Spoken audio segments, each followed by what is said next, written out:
Yes, people, welcome back to GNA TV and Chelsea Fan TV. I hope you guys are having a pleasant Monday afternoon, morning, evening, wherever it is that you may be around the world. We are here to talk about the Champions League draw, which took place at 11 o'clock today.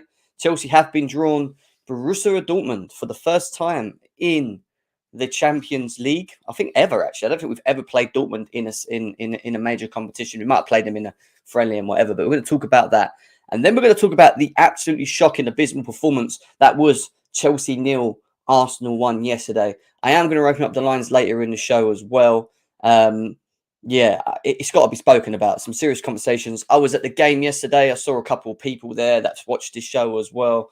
We wasn't happy. The ground wasn't happy. We got behind the players. Don't get me wrong. Everyone got behind the players, but I don't feel that we've received that in return from the performance that was put out. And we're going to talk about it. We're going to break it down, actually. We're going to talk about the players.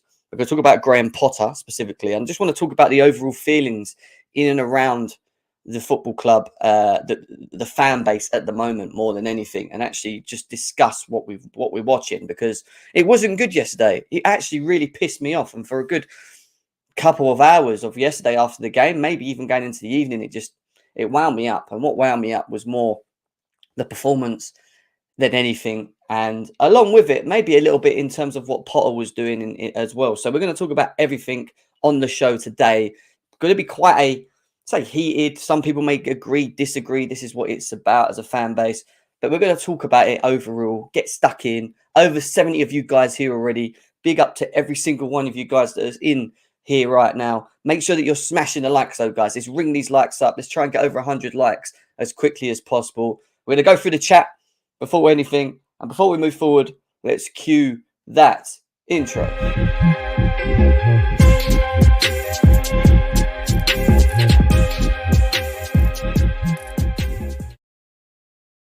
Yes, people, welcome back to GNA TV and Chelsea Fan TV. I hope you guys are having a pleasant Monday. Lots to get into, lots to discuss, especially after the back of that performance. I know there's a lot of people who have been waiting for this show as well. So happy to be here. Nearly over 100 of you guys in here combined already. Need you guys to make sure you're ringing up them likes. Lots to get into today. Let's go through the chat as well. Robin says that I'm happy these full plastics will leave my club soon. Hopefully we get out of the top 7 for 3 years. Yeah, he's not too happy. RD, in some weird reason, just likes calling me out on each and every show. Even when I'm saying something positive, he still says the opposite to what I say. Why are you retweeting Pies' tweet and Potter? You want him to lash out on the players in the media and lose the dressing room. Don't know what he's talking about, to be honest. A big up to you, RD. And then he goes on to talking about Pulisic being an amazing player. Big up to you, my man. I know how much you love Pulisic and what your agenda is strong there for him. But yeah, big up to you, my man. Big up to Leo as well. No, big up to you. Hold it. Yeah, I will hold it. The only thing I will say from your side is congratulations. Good win for you guys. Scrappy win. I thought Arsenal had more of control of the game. I don't think we had control from 0 to 90. Maybe partly to do with the way that we were set up in that game. I do feel that we were set up individually wrong, in my opinion. And he didn't change it, and we'll get into that a bit later. However, that was your strongest 11. And you only beat us by one scrappy goal. Yeah, you had a little couple chances here and there, but I'll be honest with you, I don't think you guys were that impressive. I don't think you guys were that great.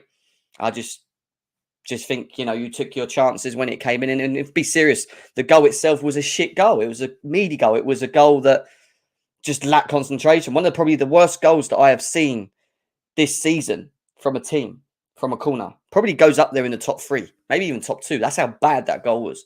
You scored a scrappy goal. You got a scrappy win. Yes, you had more control of the game. We didn't offer anything against you guys. I agree. We've done nothing when it comes to testing Ramsdale. However, at the same time, this was your best 11. And when you've got Azpilicueta pocketing Martinelli for most of the game and Jesus sort of not really in the game and Saka just falling on the floor every time he got touched, it is what it is. It is what it is. But, big up to you. Well done for what you did. You continue to be strong, top of the league. And we'll see how long it lasts for you guys, isn't it? It's a long way to go. I see already that you Arsenal fans are going on across Twitter with your London is red. London is red. Better than Chelsea, better than Tottenham. But let me tell you something now. Do not forget that a season is a marathon. it's not just about now. And what you've done now is good. You're being consistent in the short run, but it's still a long way to go, mate. 14 games, or in 13 games played. There's 38 games in the season. You still got all your Europa League games to play throughout that point as well. World Cups coming in, which, you know, you could potentially get some injuries like Chelsea did with their 5 players out, starting 11 players, might I say, as well. So we'll see, innit? We'll see. We'll see how good this Arsenal team is, because Chelsea are in the same position. Chelsea are in the same position, man. Chelsea were in the same position last year. December, they were top of the league, cut off injuries by January the 3rd after the Liverpool game when we had Man City, Liverpool back-to-back. We found ourselves 3rd. So it happens. Big up to Mitchy boy. Nice to see you.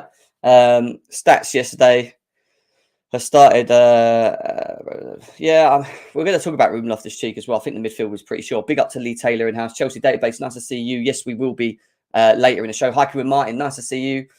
We'll talk, you know, we'll rip into it, but I don't want to do what I see across Twitter. You know, this performance, we can rip the players, we can moan about the performance, we can look at specifics and whatever. I get that, but it's again understanding where we're at, and it's again understanding why and how it all went wrong, not just on one player. My thing with the whole thing is when we sit here talking about one player consistently when the whole team was shit yesterday, it winds me up.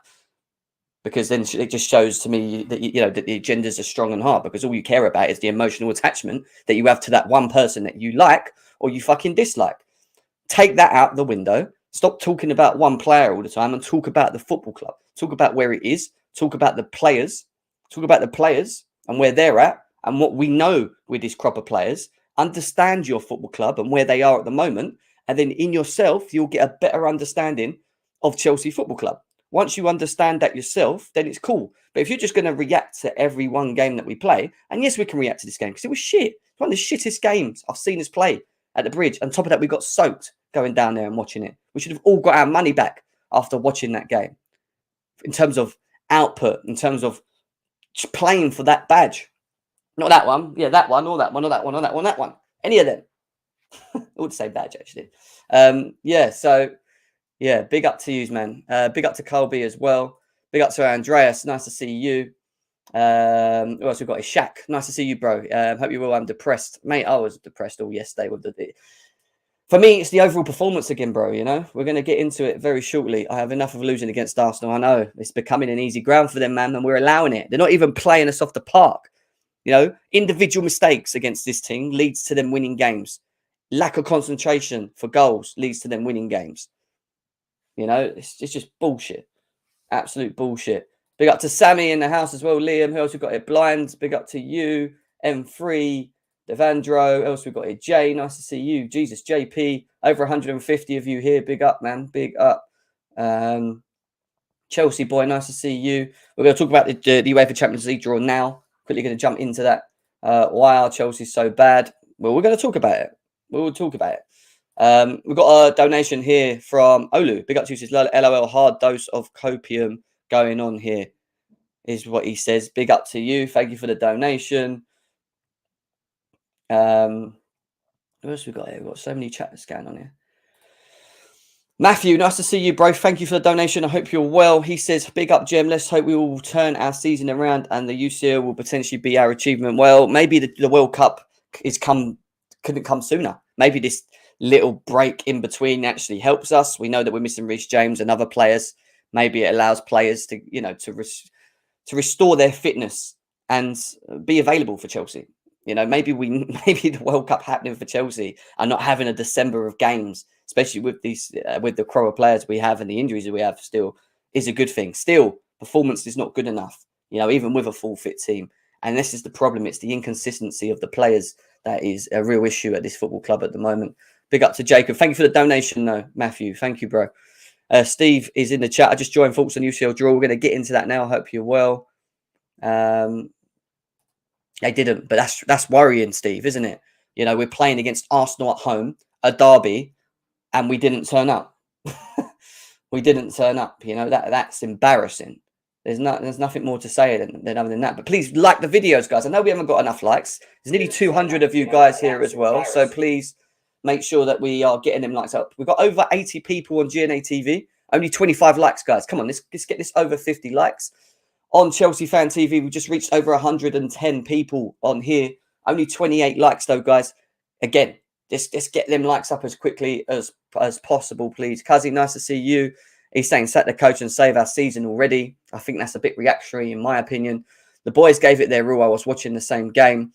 I disagree with Potter. I think, I'll be honest with you, I saw some of the conversations after the game, and some of the things he said I wasn't very impressed with, especially that conversation, that sentence specifically, when he says that they gave it their all. I don't think they gave it their all, if in my honest opinion. And we're going to talk about that. Chris George, big up to you, mate. Big up to you. Jem, who do you want to see come into your club in January? Well, I think we need, I keep saying it. I've been saying it in the summer window when you guys have been watching the transfer window as well.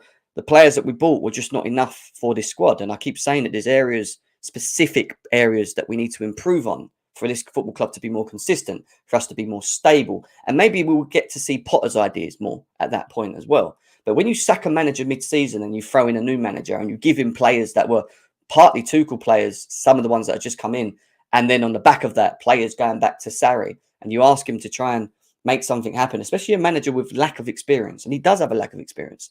There's no understanding behind Potter or understanding what he can bring for Chelsea. It's too early to judge. For people that are calling him out is the wrong thing to do at the moment. And we're going to talk about that in a second. But at the same time, you can ask questions in terms of certain decisions made in games. And he again, was very slow in making decisions to switch the game. And he didn't switch one important thing for me yesterday. We're going to talk about that. But yeah, you know, wing backs. We need right wing backs. We need strength in midfield. We need creators in the forward line. We need probably more depth in the back line. But mainly the midfield, right wing back, and in the forward line for me. And I'm talking about creators, someone that can actually create for me, Chris. Big up to Josh in the house, man. Nice to see you. Nice to see you, my man. Hope you're well. Over 250 of you here as well combined. I can't keep going through everyone's chats a moment. I need to kind of get on with the show as well, 12 minutes in. But I will be highlighting some of them coming in. But let's talk about the Champions League draw, guys, before we get into the Chelsea Arsenal reaction show. There it is. Let's go through them real quickly. Leipzig versus Man City. Go on in the chat. Everyone in the chat, give us your votes on who you think will win on these games out of the round 16. So with Man City versus Leipzig, I am going to go with obviously a Man City win. I'm interested to see Nkunku up against City. He's on fire at the moment, scoring in each and every game that he's playing. So Nkunku against Man City will be a good idea to see. Obviously, if Chelsea are going to get him, and it looks like we're close to having a close agreement with the guy as well. But, you know, there's going to be some certain things that Chelsea need to do maybe to get him to come, because Champions League is one of the things we're going to need. Maybe he waits for a late stage. Maybe he signs in January. However, big game to watch there. I still think Man City win it. Club Brugge play Benfica. I think that's up in the air. However, I think Benfica are playing quite well. Club Brugge top their league, top their group as well, on good form. Probably a flick of a coin for me on this one. I'm going to say Benfica to win the game against Club Brugge on that one. And then we move on to the Liverpool versus Real Madrid game. That game again. And obviously we saw what they did to them last season as well. This is going to be a good one because Liverpool ain't in the greatest of form. However, they're starting to slowly win games again. Real Madrid on the other side again are the Titans, the Lions, the Kings of Champions League football. Can never underestimate them. I think this is going to be a hard one for Liverpool. And I think it's going to fall down to whether they can take a lead in the first game. Because they're at home, they will need to get a 1 or 2-0 up against Real Madrid. If they don't, and it's a draw, or it's a 1-0 Real Madrid, I think Real Madrid could win this. So it is up in the air. However, I'm going to go and say Real Madrid. I'm going to say Real Madrid beat Liverpool in that Champions League game there as well. Is our bogey team. Yeah, 100. Vinicius Jr. up against Trent. Yeah, again. And we've seen how that plays out, right? Absolute shocker. One second. Someone just tagged me in something I was just reading that took me off guard, actually, because he tagged me in it. He wrote a comment and tagged me in. Big up to True Blue as well. True Chelsea on that one. Big up, bro. And then we've got AC Milan versus Tottenham Hotspur. Now, come on. I was talking to some people in the chat just now. Let me know in the chat, guys. AC Milan or Tottenham Hotspur to go through on the round of 16. They feel that the Spurs fans feel that this is an easy game for them. They think that they can walk AC Milan. And the reason they feel they can walk AC Milan is because they've watched the Chelsea game. They've watched the Chelsea game against AC Milan. And because they think Chelsea aren't that good, they think that they can do the exact same thing as what Chelsea did to Milan, to what Spurs can do. I disagree. And Milan obviously had injuries at the time. And obviously them injuries, that they may have returned. They might be a stronger team. I'm not too sure Tottenham do what Chelsea do. Number one, they're not Chelsea. I don't care what you say. We might be bad at the moment, yeah, and that might be partly down to inconsistency and injuries and whatever. But we ain't Spurs. Let's just get that right, number one. Spurs play completely different football to Chelsea. They play counter football. They sit back and they invite pressure. We ain't that. We ain't that. So for me, it's a straight up, I'm going to be honest with you. AC Milan go 2-0 up in this game. I think they win. I think they beat Spurs. And I'm just putting it out there. And I think Giroud up against, and Leao up against Eric Dyer, the fraud. The guy that's nicking a living as a footballer. And I'll be honest with you, I don't even know how that guy is a footballer. I think he's going to be peak for Spurs. I'll be honest with you. Big up to Kinsley. Nice to see you. Says SSG are selling Liverpool per David Ormstein. Interesting news. If they are, who are they going to sell it to? Another American owner? We have to see what happens, bro. I'll keep an eye out on that one. Big up to you. Thank you for the donation. Joe Walsh says Leao versus Emerson Royale is what you got there. Yeah, can you imagine? Joe, I didn't even think of that as well. Leao versus Emerson Royale. Eric Dyer versus Giroud. Oh, my goodness. That is peak. That is peak. Let's move on from that. Frankfurt versus Napoli. I'm going straight up on this one. Napoli. Top of their league, doing their thing, looking good. Napoli, straight up on that one. And then Borussia Dortmund versus Chelsea. Like I said, I don't think we've ever played each other in a major competition. We might have played in the pre-seasons, I can't remember, but this is the first time Chelsea faced Borussia Dortmund ever. I want to go. I'm going to try and get a ticket. I want to get myself out there, hoping that it's the week of the 14th and the 15th of Feb, because I'm away the week after. So we'll have to see that later on today. But yeah, big game. Borussia Dortmund, a good team. They've got good players. They play good football. They can give us problems. Again, it's going to fall down to Borussia Dortmund beating us in the first leg. However, in away games, I feel that we're better set up to beat teams than we are at home at the moment. At home, I just feel... Well, no, but saying that, we lost to Brighton. So what am I talking about? I can't even use that excuse. I just think away in the Champions League, we're probably better. It's completely different to the Premier League. And I feel that these players that we do have are more suited to these kind of competitions at the moment. We've seen it in the past. You know, it's a completely different type of way of playing. However, I think Dortmund will play of high intensity and make the job hard for us. We will be doing a match preview for that next year when it comes closer. But I'm always going to back the Chelsea. I'm always going to back the Chelsea. Doesn't matter who we play or what form we're in. I'm always going to stick up for my football club. So I'm going to go over straight up Chelsea on that one as well. And then we've got Inter Milan versus FC Porto. Interesting one because Porto are in good form. Inter Milan are a decent team. Had a hard groupish, I guess. So that could be up in the air. Again, I think if Inter Milan win the first leg, I think they beat Porto in the second. I'm going to stick with an Inter Milan win against Porto. And then we've got the big one. Big one. PSG versus Bayern Munich. Now, guys in the chat, let me know who you think will win that one. PSG or Bayern Munich? Who are we going with for the result on that one? I want to know. I'm going to go with a Bayern Munich win. And again, it could fall on the first game. But I just think Bayern Munich are set up perfectly. However, I think PSG will still score goals. They've got Mbappe, Neymar, Messi, great form. I just still look at that PSG team and I look at it and I go, they're not a team. They're still not a team. They don't play as a team. Even when I watch them, it's just about individual good players that can just create and do things for each other. And when I look at the Bayern team, I look at it and I go, more balanced, more understanding of their roles, work for each other, have good players, top quality players, a system with world-class players in Goretzka, Kimmich, Leroy Sané, Mane, you know, numbers of players that are good enough. So I'm going to go Bayern Munich on that one. And like Shaq said here, I think their defense is poor, even with Ramos and Marquinhos. And I rate Marquinhos and Ramos, but I'm not too sure, not too 100% sold on it. Got the second leg at home, so 120 minutes to win if the first leg is a draw. True, Steve. Gem PSG haven't lost their game this season, bro. Come on. Yeah, but they play in the blimmin'...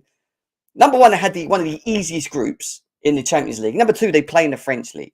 I'm not even going down that route. Bayern is what I'm going for here.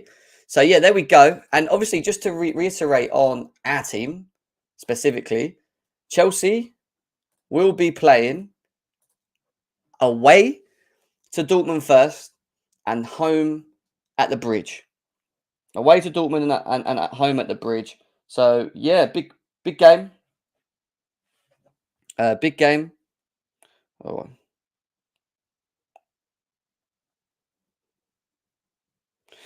Sorry, I think Alex might be coming in. We know everyone that knows Alex on Chelsea Fan TV, he'll be coming through at some point, I think, today as well to talk about this. But, yeah, away first, home. Does it work for Chelsea? I usually tend to prefer home first and away, but then I guess if you win away, you come to home with a lead, it's probably better set up for us currently at the moment. So, yeah, big game, interesting game. We'll see what teams are in form and what players are back and what players are injured in February. February will be interesting to see. Interesting to see where we're at with things as well. So, guys, 20 minutes in. Make sure you're smashing the likes as always. Subscribing to the channel as well. Big up to CFC Chelsea OG in the house. If you can, please. Big up to you, man. Yeah, please smash the likes, guys. Please, can we get this over 100 on both? Yeah, there we go. Not much more to say on that. We look forward to that game as well. But now I want to talk about yesterday's game. And this is the one that everyone obviously wants to talk about. And we will open the lines up very shortly as well. Quick sort of update on the game. And then we'll do a quick rating. And then we'll open the lines as well and get people involved. But I want to start and break it up into categories. And I want to start talking about the comments on Graham Potter, right? And then we'll talk about the players after. So let's just stick on the Potter topic at the moment because he's getting a lot of heat, a lot of stick, a lot of questions against him. Some people are Potter out.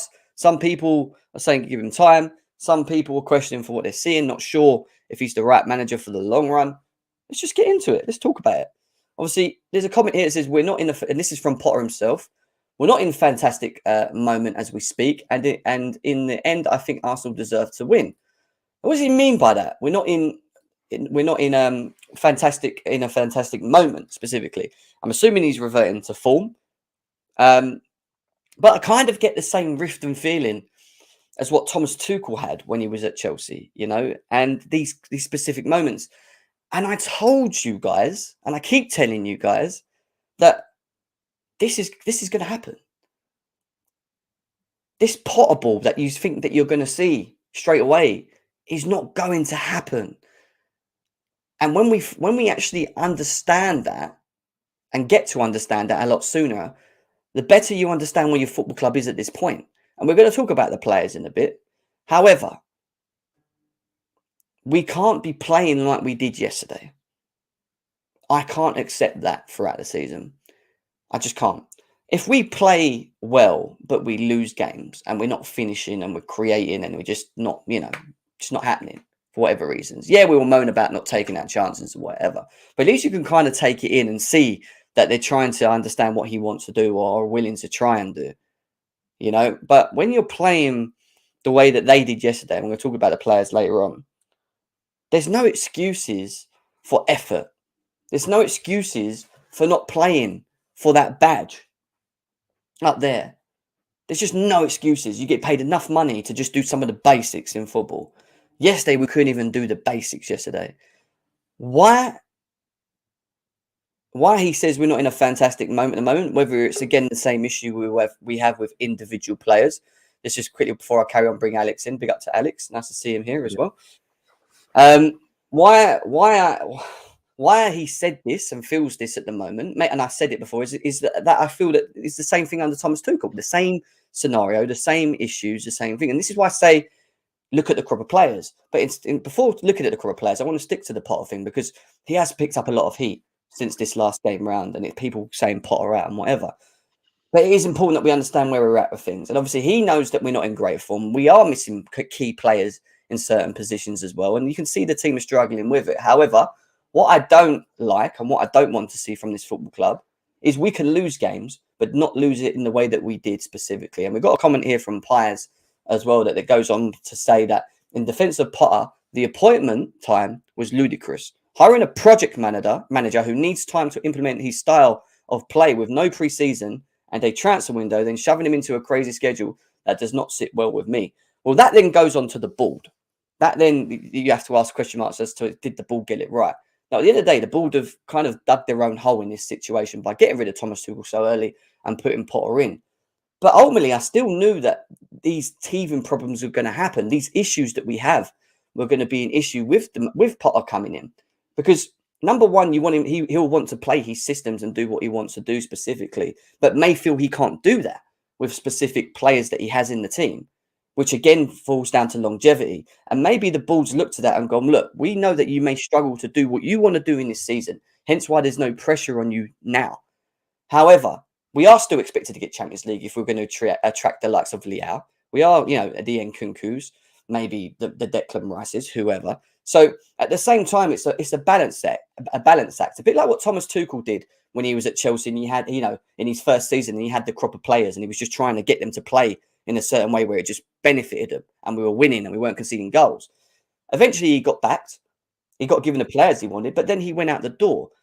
And one of the things that I do not like at the moment, Alex, and I don't know if you agree with me at the moment, is it seems that we always revert that when something goes wrong with a manager, we always look at the previous manager. And I know we sacked him very early, and I get people would want to always hold on to Tuchel. I get that. But it's just not fair to compare them both in the position that Potter's in currently now. We were talking about a manager that didn't lose a game prior to Arsenal, prior to Brighton. Was winning. Right, we weren't playing convincing football, but we were just doing the job a little bit like what Tuchel was doing when he was coming in.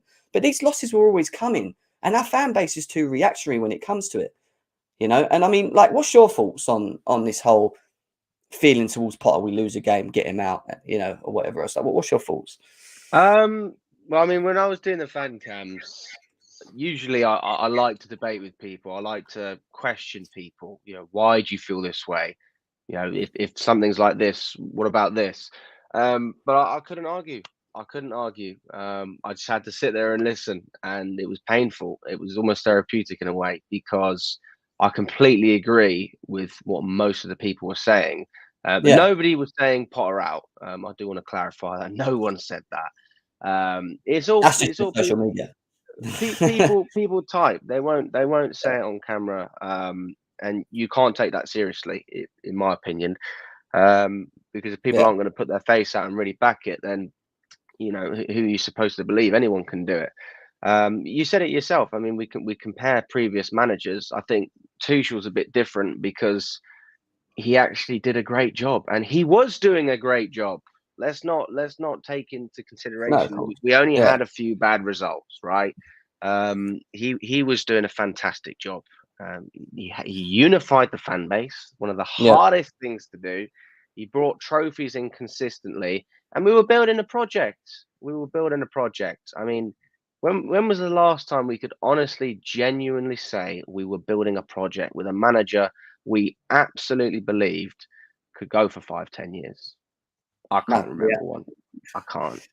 Do you not feel that's what they're going to try and do with Potter now? The problem with the project tag is that, and this is not our fault, because I feel with Chelsea fans, I feel that we're built in a certain way due to pre-Roman era, that when things don't work, we change it, we win. It's just win.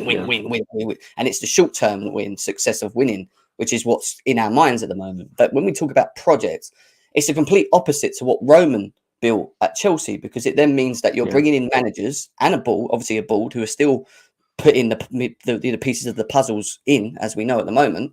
So, is it not a point of that when we say project, that we have to kind of move this mindset from what we were before to maybe giving the chance to transition, which I feel we are in now, to this board, to the manager, and at least try and let them show us if they, what they're trying to do. Do you know what I mean? I just think the way Roman dominated when he first came in, you can't do that anymore. Even if you have Man City money, you can't do it. Maybe they're an exception, but you can go out and spend X amount, 300 million in a market, But if those players don't perform, you can't keep doing that. And obviously, Bowley's gone out. He spent a lot of money. Whether those players were built for Tuchel or Potter behind the scenes, we'll never know. We'll never know. But he's decided to go with Potter just for the fact that he wants a manager who's going to be more open. And I think in the grand scheme of things, it does make sense, right? You're going to work with this guy for a long time. You want to get to know the football club. It always helps to have someone that's open to communicate. But yeah, you're coming into a completely new industry. I mean, this isn't baseball. This isn't basketball. It's not a franchise the same way that it is out there. It is a way of life for everyone that really gets involved. We've got people around the world waking up at 2 a.m. to watch our matches. You cannot compare this to that. You just can't. yeah. I've actually forgotten my point, to be fair. But what I was trying to say is, I just feel like he did it very quickly. You know, he's come in. There was a slight clash of heads, and straight away you're out the door. Why don't you trust Tuchel? Why don't you let Tuchel take you through? And if you don't like it, if it doesn't work, fair play. At least we tried. But straight away, we've taken away the manager that won the Champions League. That's fine. It's not fine, but that's the decision that the board made, right? That's that they wanted to go in early because maybe in their heads they want to start the project now, and maybe they looked at Thomas Tuchel and thought, from what we know, what I know from it, maybe they just thought that he weren't the man to do this with moving forward.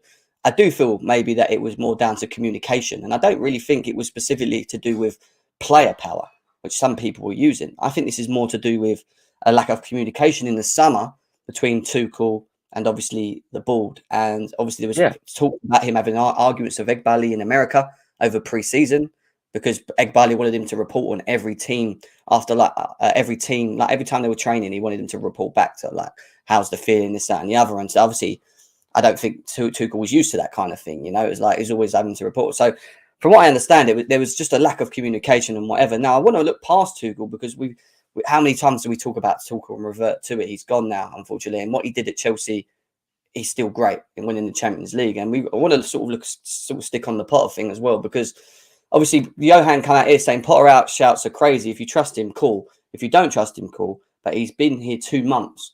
You don't sack a manager after that time unless something has drastically gone wrong. And he's massively right with that. The issue again is, and I always say this, we do have a reactionary fan base. However, criticism is still applicable to certain moments. And when we talk about moments, we look at yesterday's game, the lineup, and how specifically Potter set us up. I thought it was a gamble playing the 4 at the back against Arsenal. What was your thoughts on that? I mean, any side would have been a gamble. I mean, Arsenal are just better than us. Do you know what I mean? They're just better than us. We were never going to outplay them. I said it on the podcast. We did a live podcast a couple of days ago. The best way to approach that game, in my opinion, Potter actually didn't do too badly in terms of the. It didn't come off, but the way he tried to approach it, I agreed with that. You know, not pressing too much, allowing Arsenal to dominate possession, and then it was just a case of taking your chances. But Havertz isn't a counter-attacking player. Mount lost the ball countless times. Jorginho, actually, in my opinion, didn't look too bad, but he was the best of a bad bunch. And I think when Azpilicueta comes out getting a lot more praise than most, that's when you know the team's not firing. But if we hadn't have conceded that silly goal, we would have looked at it and said, you know what, that's a point. And then Potter wouldn't, there'd be a little bit less pressure on him. But at the end of the day, there are players like Cucurella who need to settle in, same as the manager. I just believe I had this conversation with Lewis actually, funny enough. And why don't managers get the same patience that players get? You know, that first year to allow them to bed in. I mean, when Antonio Conte first went to Tottenham, it was a shambles, right? They had a rough patch. Different situation, I know, but he's improved. And he's asking for more patience after a year. We haven't even given him 2 months.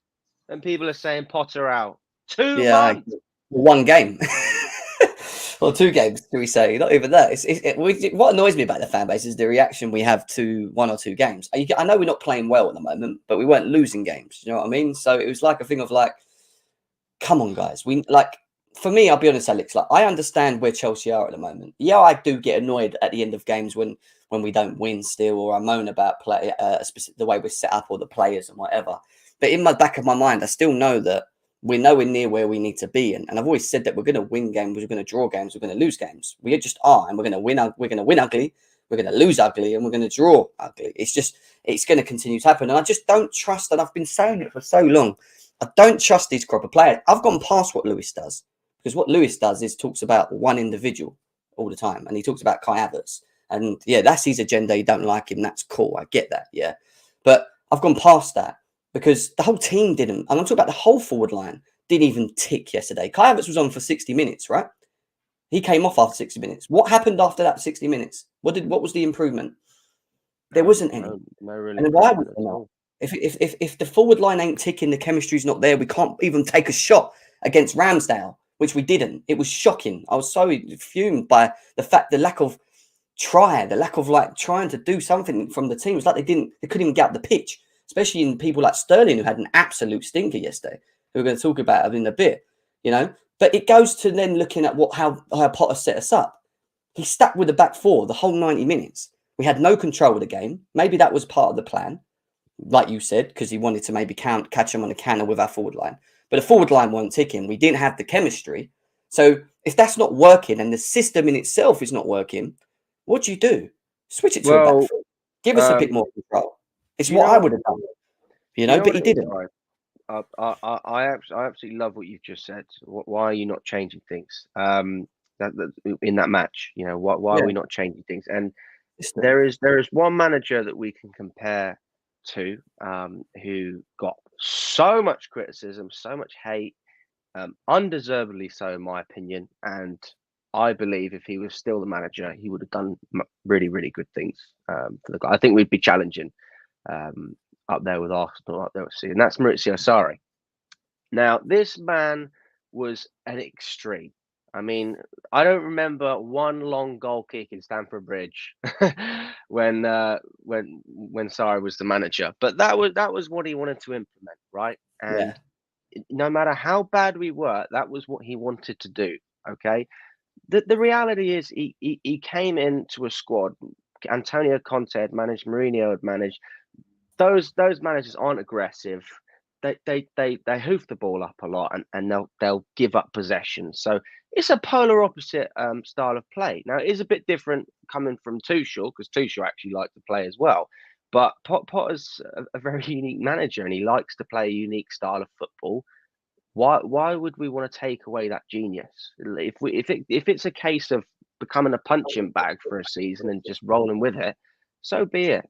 So be it. Because we've seen the football Brighton played when they absolutely smashed Man United. We've seen some of the results they've pulled with players that in reality aren't good enough. I mean, if I heard Brighton's manager saying Danny Welbeck should be called up for England. That's Potter. Potter is bringing that out. Potter brought that out of under par players. And why can't he do it with us? Why can't he? Absolutely he can.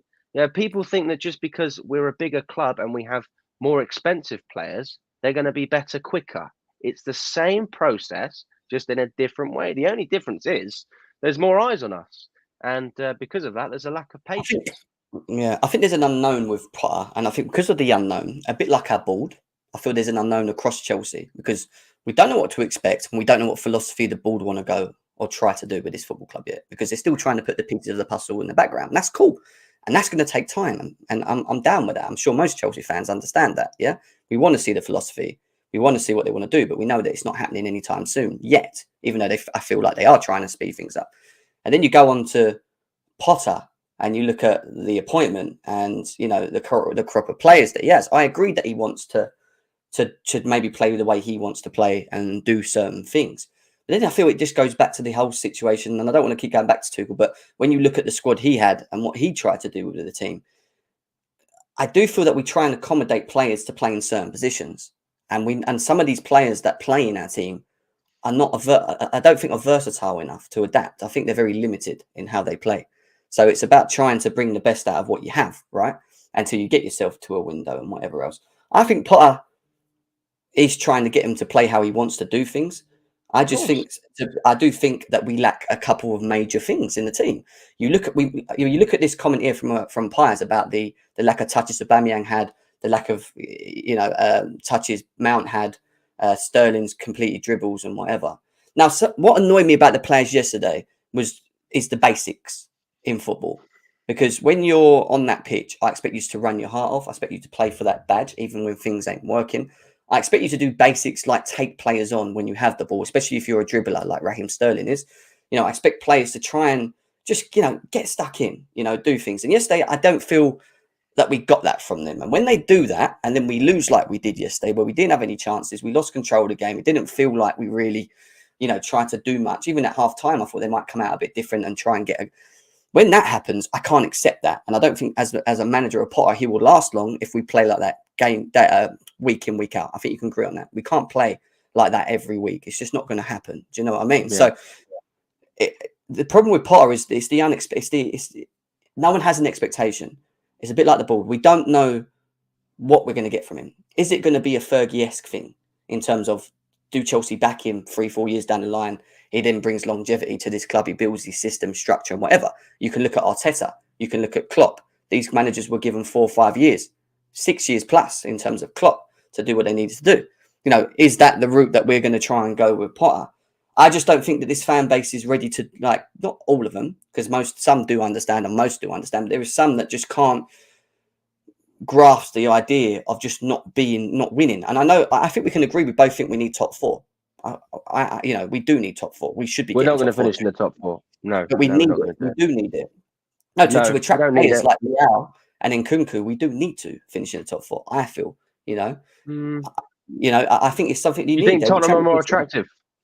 No, I don't specifically. No, but they don't sign great players. Really, to me, they always sign bar average players anyway.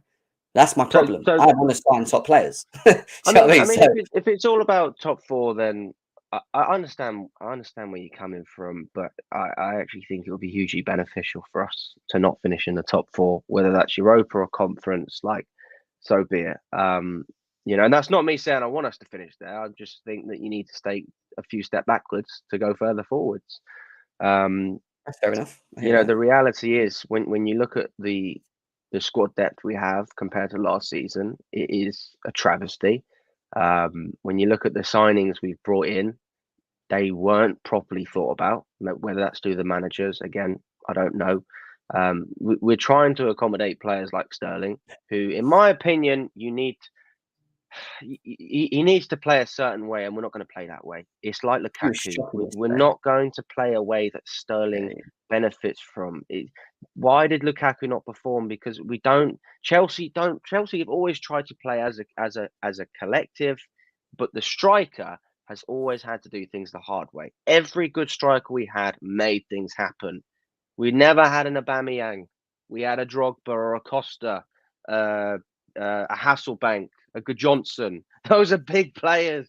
They didn't mess about. And it's the same now. I think Gabriel Jesus would have been a nice player for us if we could have signed him. They had their strongest team out yesterday, and fair play. They beat us 1-0 from a shit goal from a corner. Let's be serious. It wasn't like an amazing, it's a smash and grab in my opinion. I know they controlled the game in most, but I thought Azpilicueta, who I worried about, actually done okay against Martinelli in most of the game, to be fair. Because we sat deep. We sat a little bit deeper, and that was exactly what we should have done. And so people saying it was terrible. I know, Jem, it was rubbish. It was pathetic. But to say that it's Potter's fault that Cucurella was hugging Xhaka. You think Potter can coach? You think Potter coaches that? Do you honestly think that is Potter's influence? It's not. He can only work with what he's got. And that's the thing. And it goes back to the crop of players. And we're going to do a quick player rating now anyway, and just give a quick rating on them as well. But, in terms of stats, guys, we had 44% to their 56. We got dominated. We had 5 shots to their 14 with only 1 on target the whole game, which is just not good enough. They only had 2 on target out of 14. So you look at it like that. They weren't firing in all cylinders themselves in front of goal. 6 corners to their 4. And we created, I think we made 19 fouls to their 13 as well, which is not great. Guys, there is over 420 of you here right now. So big up to every single one of you guys that are currently tuned in. Make sure you're smashing the likes as always for Chelsea Fan TV and GNA TV. Subscribe to both as well. And please share on your socials as well. Please share it across your socials. We're trying to grow both channels as much as we possibly can as well. I can see that the chat's going off. Everyone's sort of mixed in between. And you got some people saying he's not good enough in terms of Potter, others saying give him time. Some people disagreeing with what I say, some people agree with what I say. It's just, I love this. This is what I love, and an overall debate, Alex, a live debate. Can't go wrong with that as well. Let's do a quick player rating because we did say we'll get into one. Obviously, Kepa's been injured and Mendy has been in. What was your thoughts on Mendy's performance? I mean, again, he didn't have much to do with only 2 shots on target. One of them obviously went in the goal. Did you blame him for the goal? Well, I mean, No, I'm not going to blame him for the goal. No.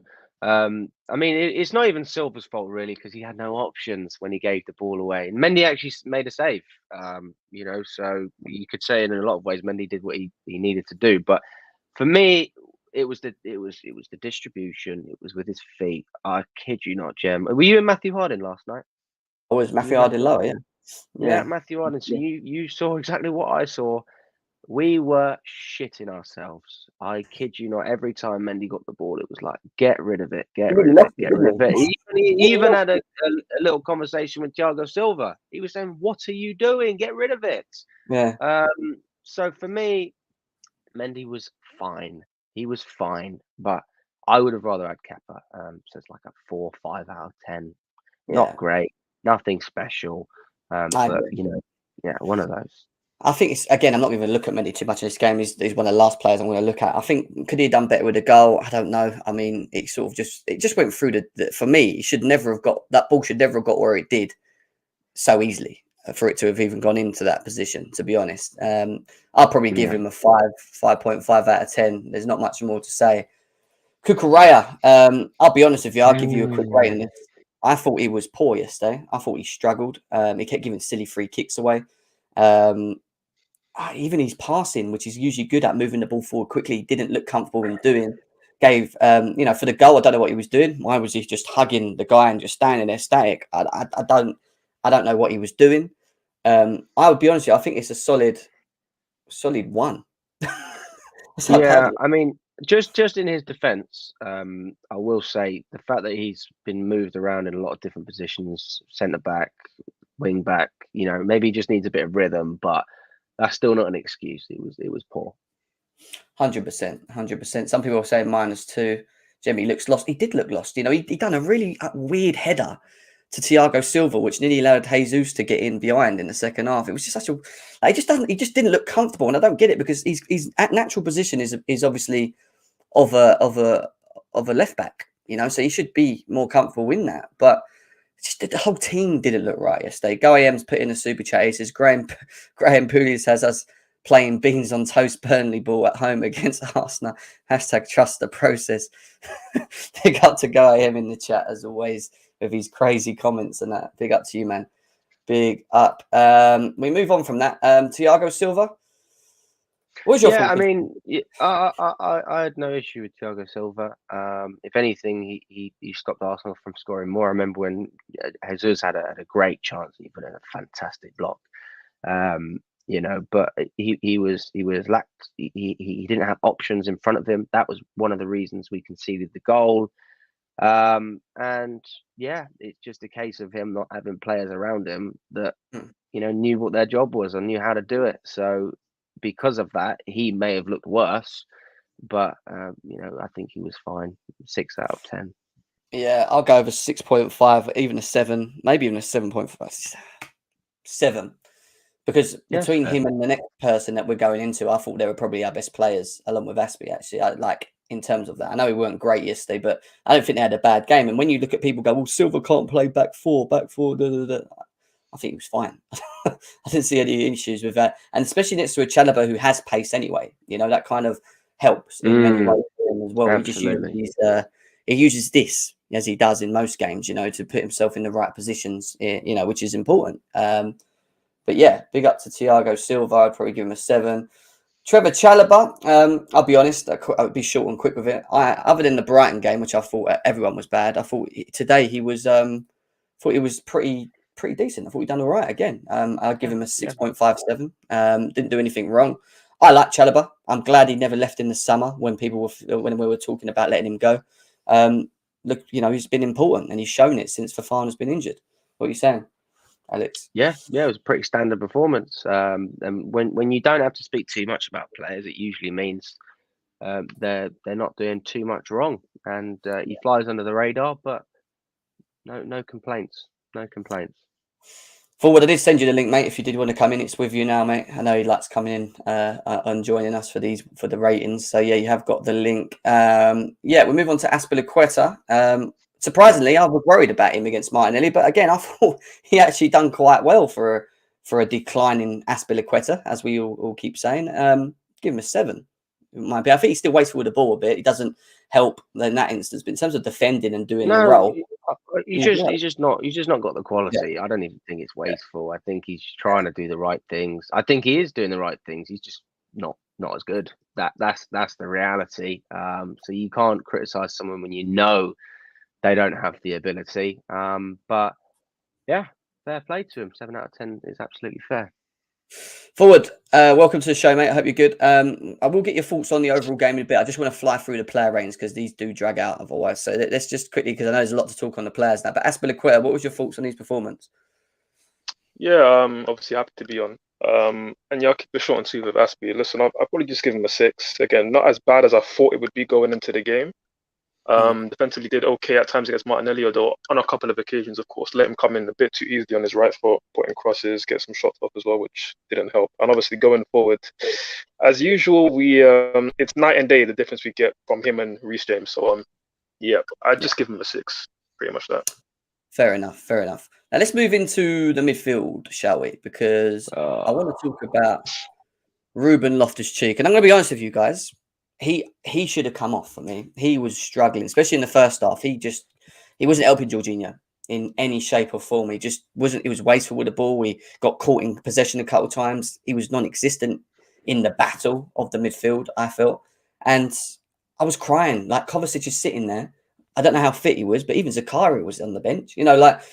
He should have changed it, Potter. That's one of the things he should have done. And Ruben Loftus-Cheek, he just struggled for me. He must have been a 2.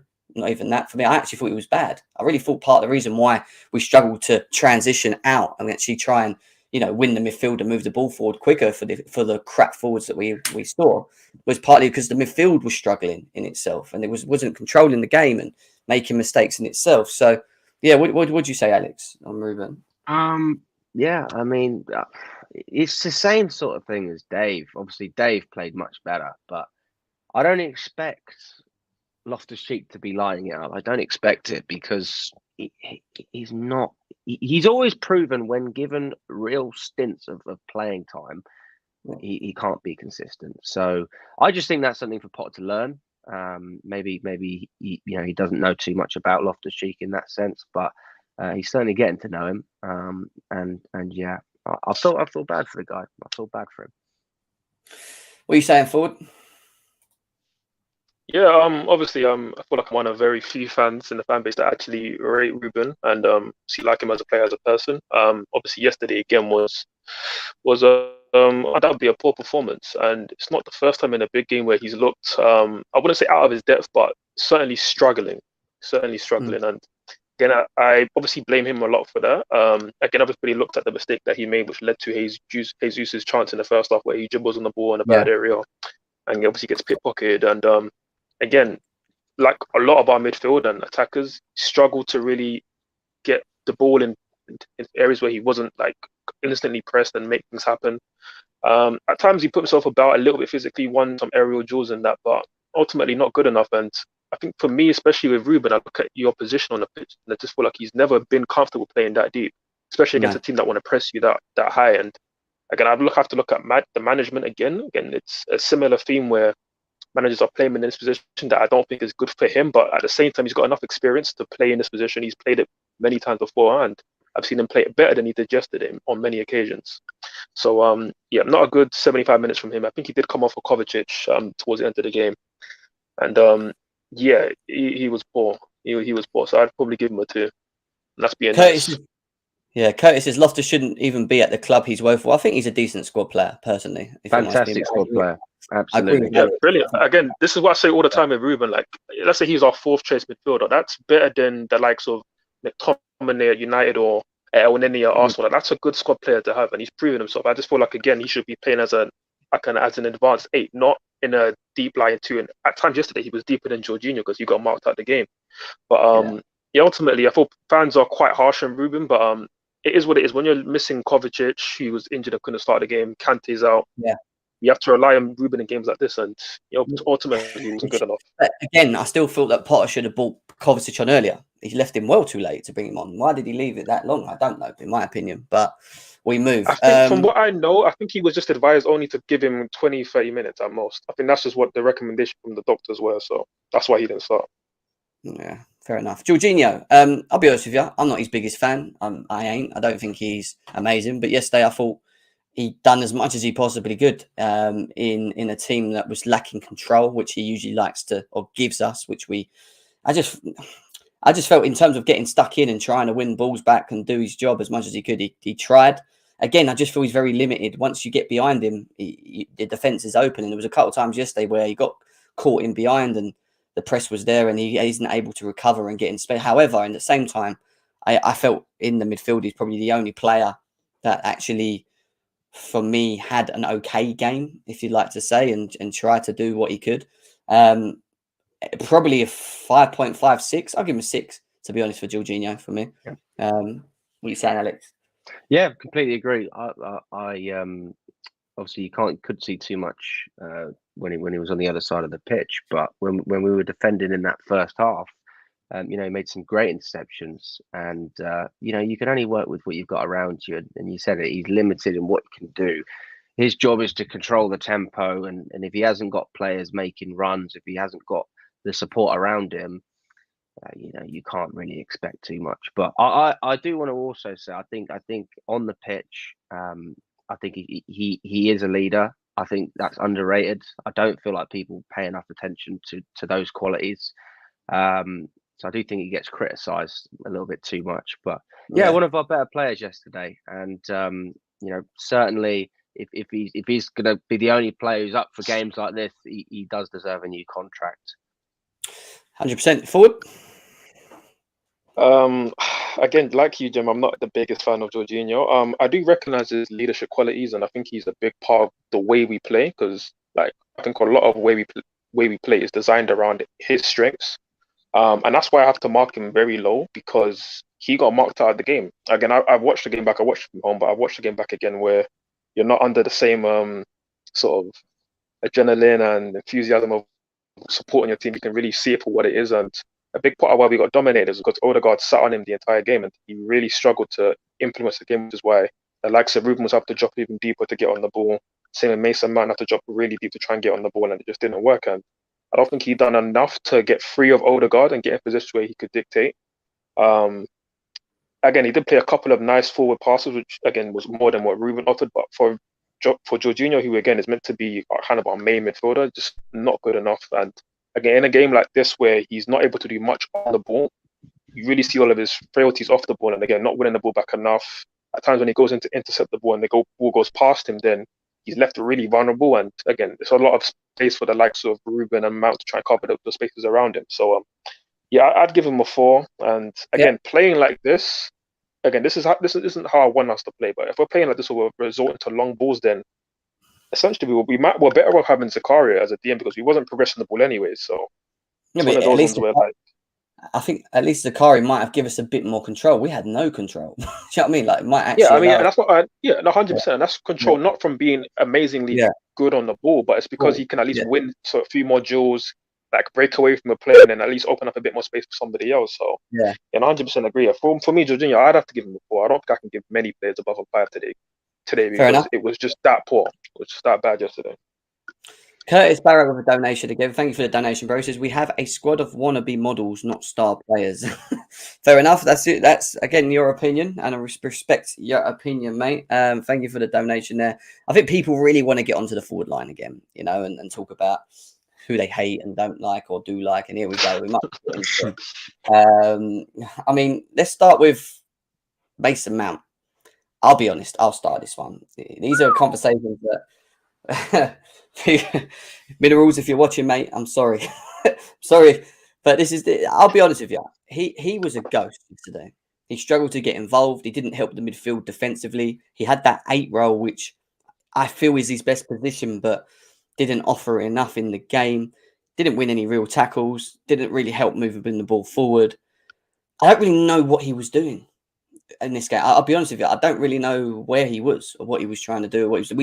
I just feel with Mason Mount, like when Mason Mount has a good game and he's doing his thing, then the team in general seems to tick. I just, you know what I mean? Like when he's not involved and he's like he was scarce yesterday, and you know we didn't get the ball into him enough. He wasn't helping the team alleviate pressure from the opposition. Just struggled.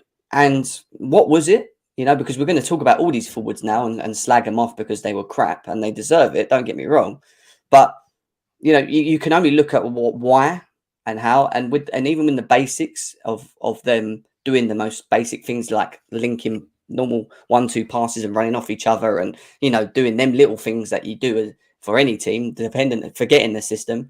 They struggle to even do that. So the criticism is the level of performance wasn't good enough from him where he needed to be, and in any way forgetting the performance of the whole team. But then again, I felt when you look at the system and what we tried to do, that it just wasn't working because we'd lost it in midfield. So the transition of moving the ball in quickly forward to the guys was never gonna happen because it just wasn't happening. I think the midfield of Arsenal was too dominant. Zinchenko, if you noticed, Alex, when we was there, he kept going into the middle, giving them more people in the midfield because we wasn't using the wings enough. So he just packed out the midfield and we kept losing it even more. And we just struggled.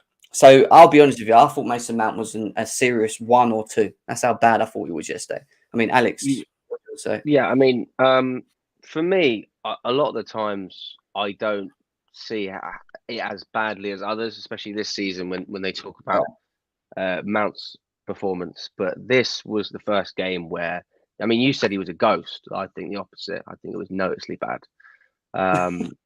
Okay. No, I mean, he gave the ball away more times than I think he completed passes. And you know what? One thing I love about Mount, and I will say this, like Brighton, for example, and just other games, I really believe he tries the right things. And I'm not just talking about running. I think he makes the positive runs. He tries to be positive.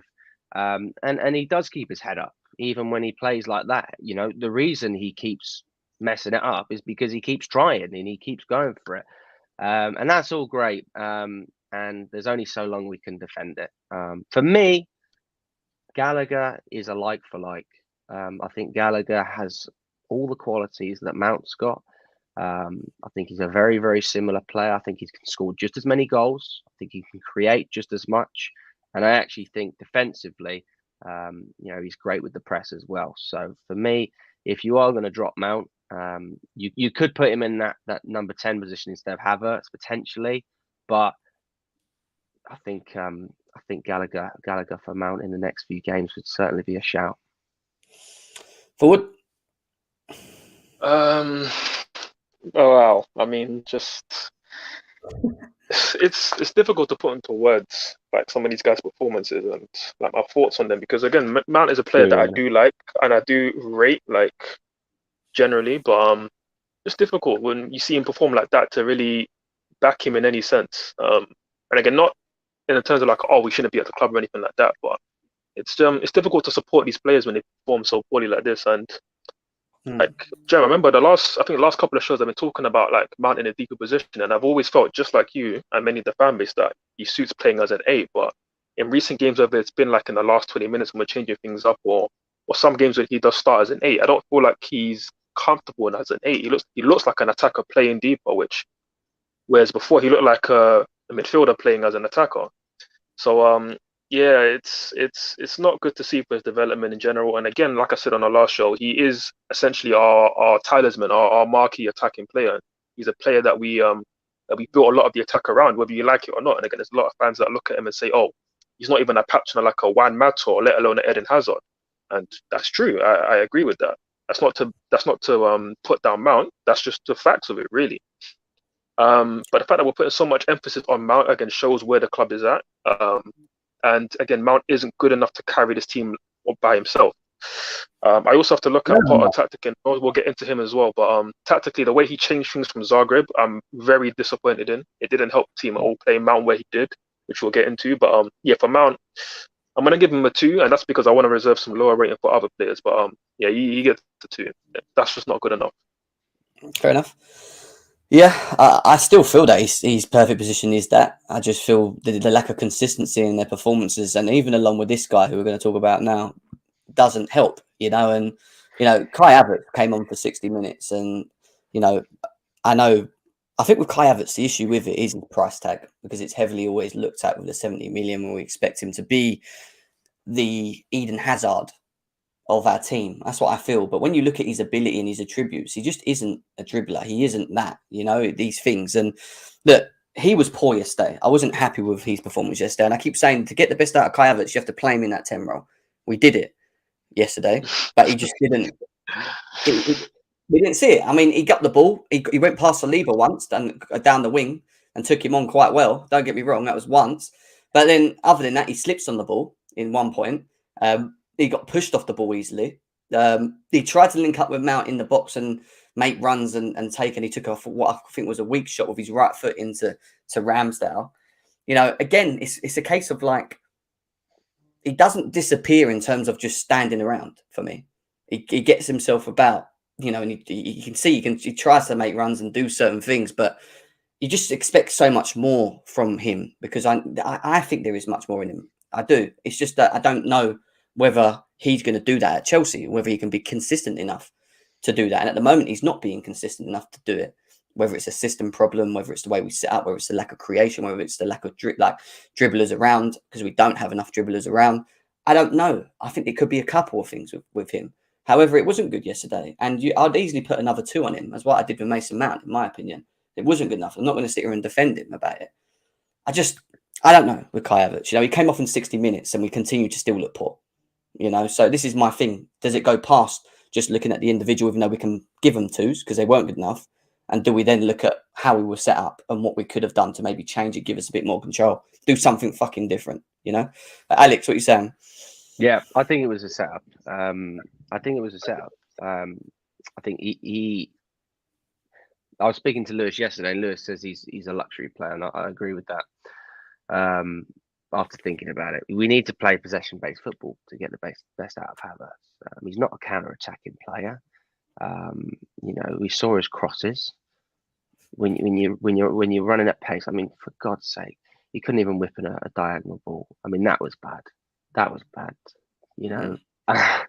And yeah, I mean, do you know what? The guy hasn't had a bad few games. I've been given a lot of praise, and I believe people should be patient.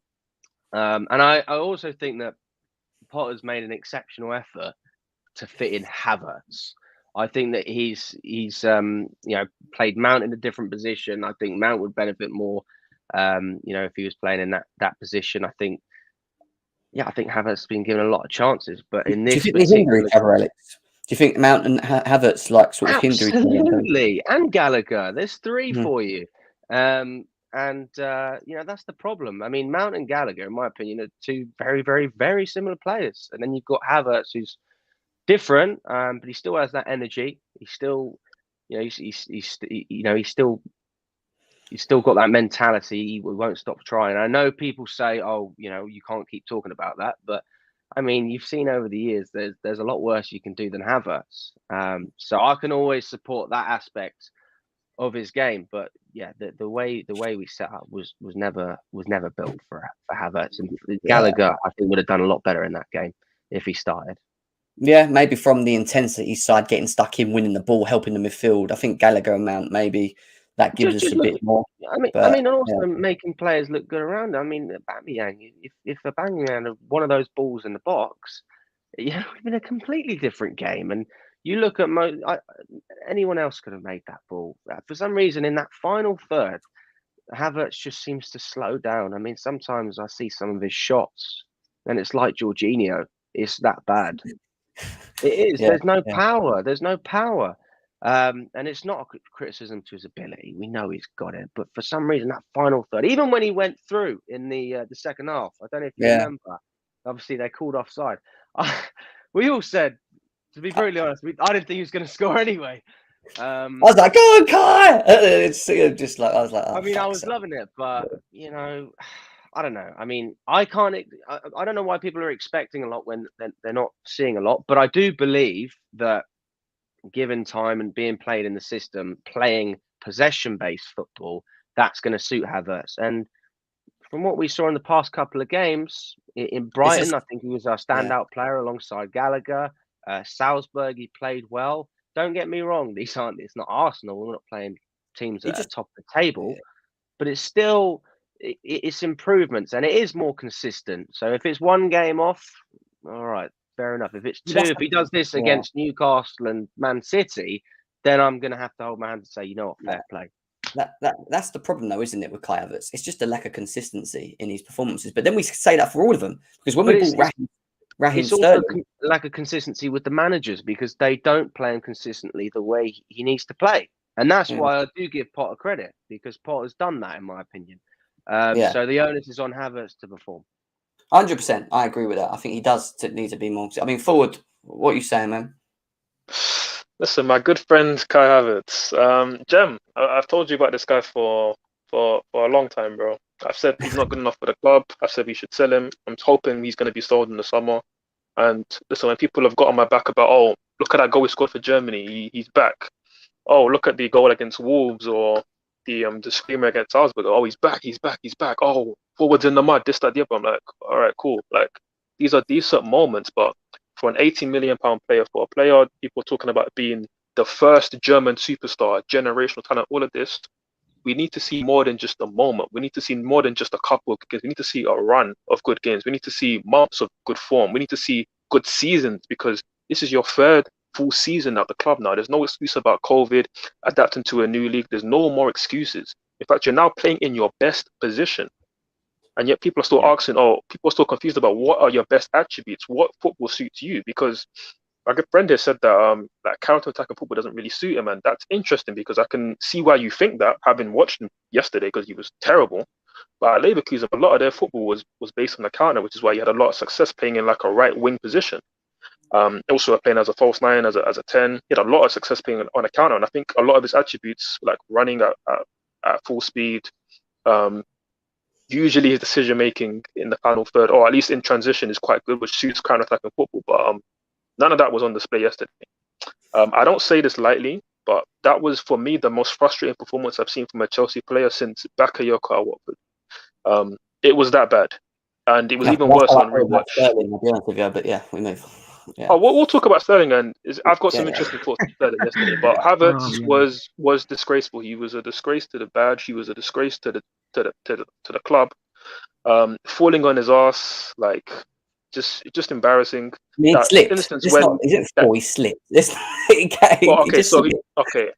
he fell on his ass. You say he slipped on his ass. It's still ending up on your ass when you're meant to be dribbling. It was raining. It was raining. Come on. I mean, listen, for me, right? Like, even the first 7 minutes, right? We're under the cosh. Mendy picks out a brilliant long ball to Sterling. Sterling plays it in behind. Kai Havertz has the opportunity to either cut it straight away to Aubameyang at the second post, where you go for a tap in, or okay, you've taken the touch. You maybe didn't see it first time. Cool. Go for the cutback, because Aubameyang's now made a second run for the cutback, and you go and kick it out for a throw. Embarrassing. And again, all of that, I can probably give him a 1, even though, again, I don't like the guy personally, like as a player. So I may be a bit harsh and give him a 1, but what makes me give him a -2 for yesterday, and I'm saying this again, I'm giving him a -2 because it was that bad, was the fact that you've gone and thrown the game away. Again, Arsenal, I don't think were even great. They were miles better than us, but I don't think they were great. Yet their goal comes from one of their millions of corners that they didn't even take well, that went to the near post, wasn't a good corner at all. And yet you've gone and missed the ball on your stronger foot. Guys, I need everybody to watch this again. Watch the clip back again. He takes 10 steps back, or rather he retreats 10 yards closer to the goal. I don't know why, but okay, he does that, cool. And then he sees it all the way, so he has even more time to read the flight of the ball and clear it. And yet he mishits it with his stronger left foot. And at that point, it's too late for anybody to react, whether it's Mendy, Cucurella still giving Xhaka a bear hug, and then Aspilicueta didn't follow Gabriel at the back post. So for me, he's cost us the game. So he literally played against us. Terrible performance, -2. And like I've been saying all season, I hope Union Berlin, Freiburg, or any of these clubs pick him up in the summer, because I don't want to see him at Chelsea Football Club anymore. He's terrible. All right. Oh, just me and you forward. I mean, Right. I know I was harsh on Okay. Havertz, but I didn't think I was that harsh. I literally removed myself. Oh, Jesus. Listen, Jem, I don't know if the Havertz hate was getting too much for you, bro. I'm sorry. I didn't mean to send you off, bro. No, listen, look, I get it. I do get it. And I'm not going to sit here and I'll never defend a player when they play shit. That's the one thing with me. I'll always be on the balance. If I think a player's decent, but someone don't, fine. You know what I mean? It is what it is. At the end of the day, it's, I don't think there's a bad player in him. I'll be honest with you. I just keep saying that I don't think we're set up in a way to see that. And I don't think we might not see that with this current crop of players. So, if he goes Bayern, do not be shocked if he looks a lot better and scores more goals there. Because I just think the system and setup there will accommodate him. I just feel, again, consistency in playing him in that position, in the position that suits him, with a team that, like you said, which is possession-based, you'll probably see the best of him. I don't think we're going to see that at Chelsea yet, because we miss profile of players to do that. So at the moment, we can only play with what we got, which means that, again, I don't think we might not, see the best of him. He might have a good second half. He usually tends to always do have better second half of seasons, and we'll have to go from there. But I need to talk about Raheem Sterling. I need to talk because I've been calling this guy for a while. I've been calling this guy for everyone walks around talking about Havertz and Mount and everything, but I don't feel like we've really spoke about the whole Sterling thing. And I know he's only just got here, and I've said I don't feel he's enough for this football club in terms of what we need in the forward line. I knew we needed more. I just knew it. I knew he weren't going to be enough. However, what I cannot accept with a footballer like Raheem Sterling, especially someone that's Prem proven, is the lack of wanting to even want to be there, try and make things happen, do something, even defend. There was points in the first half where he left his man, even though Ruben wasn't having a good time, left his man to run. So if Aspie's marking Martinelli and Martinelli's got the ball, he will let that man that he was marking run behind Aspie and play the balls into him and just walk. It was frustrating. He got the ball. He was wasteful. Yeah, he was just running around in circles. He doesn't dribble. Doesn't like to dribble. He doesn't like to dribble one bit. And he's a dribbler. We've got a player that's meant to be a dribbler that doesn't dribble. Why? I don't know. I don't get it. Why they come to Chelsea and they just stop doing what they're good at doing. And he just lacks involvement. And for me, the big thing is being involved. Even if you're not playing well, just get stuck in, be involved, try and, do something, even if you're not having a good game in yourself. It didn't look like that yesterday. And he's one of them players that we look at in these type of games to be the one that steps up. One of the most experienced, third highest goal scorer in Premier League history from a winger, which is what he is at the moment. And does it just fall down to one big thing again with Raheem Sterling? You have to create a lot for him to be, to be effective. I thought he would be the type of player, from what we've seen at the early parts of Chelsea, that would pick the ball up and try and create for himself. And maybe have that little bit of Eden in him where he can get the ball deep, turn 1-2 with someone, so that's what I thought we might have been seeing, along with him arriving in the penalty box and putting the ball in the back of net, which he's done at City for numbers of times. But yesterday's performance was woeful. It angered me. I was so angry watching him. It was bad. It was that bad because he did not try for the team. It just didn't look effective. And whether it's what Alex was saying, the way we're playing him, maybe, and him not being able to get involved. No, he was played further forward than any of the others. He was pretty much close to Aubameyang most of the game in terms of up that pitch on that side. And we still, wasn't using him, or when he did get the ball, he wasn't effective enough. For me, he was a 0. I don't go below zeros because 0 is just the deadest thing, but he was a 0 for me. He was that bad in terms of how that first half. And then even in the second, he stayed on the pitch. He didn't get taken off. He stayed on the pitch for most of the game and he was still ineffective. Still didn't see anything. Still didn't get a burst from him. Little moments running in behind in the second half, and trying to get the ball in. Little moments, but not enough for a player that's taking 300+ a week from this club. I want more from Raheem Sterling. At the same time, as much as I bang on about all that, I do know that we're lacking so much and that it's going to be hard to get the best out of him to a degree. I just expect more from him personally. That's all, and that's it for me. Alex, what do you say? I read a comment saying that he's saving himself for the World Cup. I don't think that that's going to happen. So, yeah, I mean, when he was playing as a wing back, I said to myself, do you know what? At least he's going to get more involvement and, get stuck in. That didn't work. We're playing him further forward, make things happen, be the player that makes a difference, not the player that goes into his shell. And we talk about a star man. I don't see it. I mean, he had one or two seasons at City, but we're talking 4 years ago, Jem. 4 years ago, and it was a gradual decline. And they got a great deal with us buying him. They really did. I don't know what to say, man. I don't know what to say. I mean, do you think he's effective in a system? Do you think a better Sterling would be a player that's put in a system that's actually got creators and is effective, rather than coming into a team that's in transition and is missing certain things and then asking him to be that thing? Maybe I'm looking at him to being too much. Maybe I expect too much. I think that Sterling's the same as Lukaku in the sense that we need to play a certain way to get the best out of him, and we're not going to do it because we've got other good players that we need to utilise as well. He doesn't need to be involved. I believe that, from what we saw in the Euros, we can still get that out of Sterling, but we're not going to do it. We never have. Chelsea they're just not that club, and that's why we have so many big players that flop, because when they played in whichever other club, everything was built around them. We have never ever accommodated superstars like a superstar. Does that make sense? It's like we accommodate these big players and we expect them to just be part of the grand scheme, the part of the team and the group. Yeah, I mean, he didn't take players on. He wasn't a leader. He isn't a leader on the pitch. I don't see that. When I talk about Jorginho, I know Jorginho has some bad games, but I do see leadership with Jorginho, even at his worst.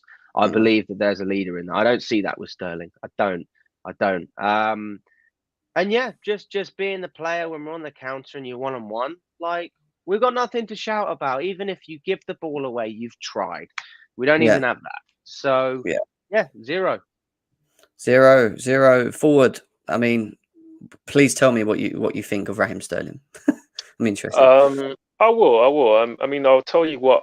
Again, we spoke about in the past, which is that I don't think he addressed some of the key areas that we didn't have going into the summer transfer window, was that we didn't have a brilliant clinical striker who scores goals. Now, we know he has a good goal scoring record, but we also know that from Man City days, he relied on a lot of chance creation from the likes of De Bruyne, Bernardo Silva, the likes of Sane in the past, to get those goals. We know that, and that's why in recent seasons he's not been as prolific. That's why he's been pretty much a bench player, a second option for Pep.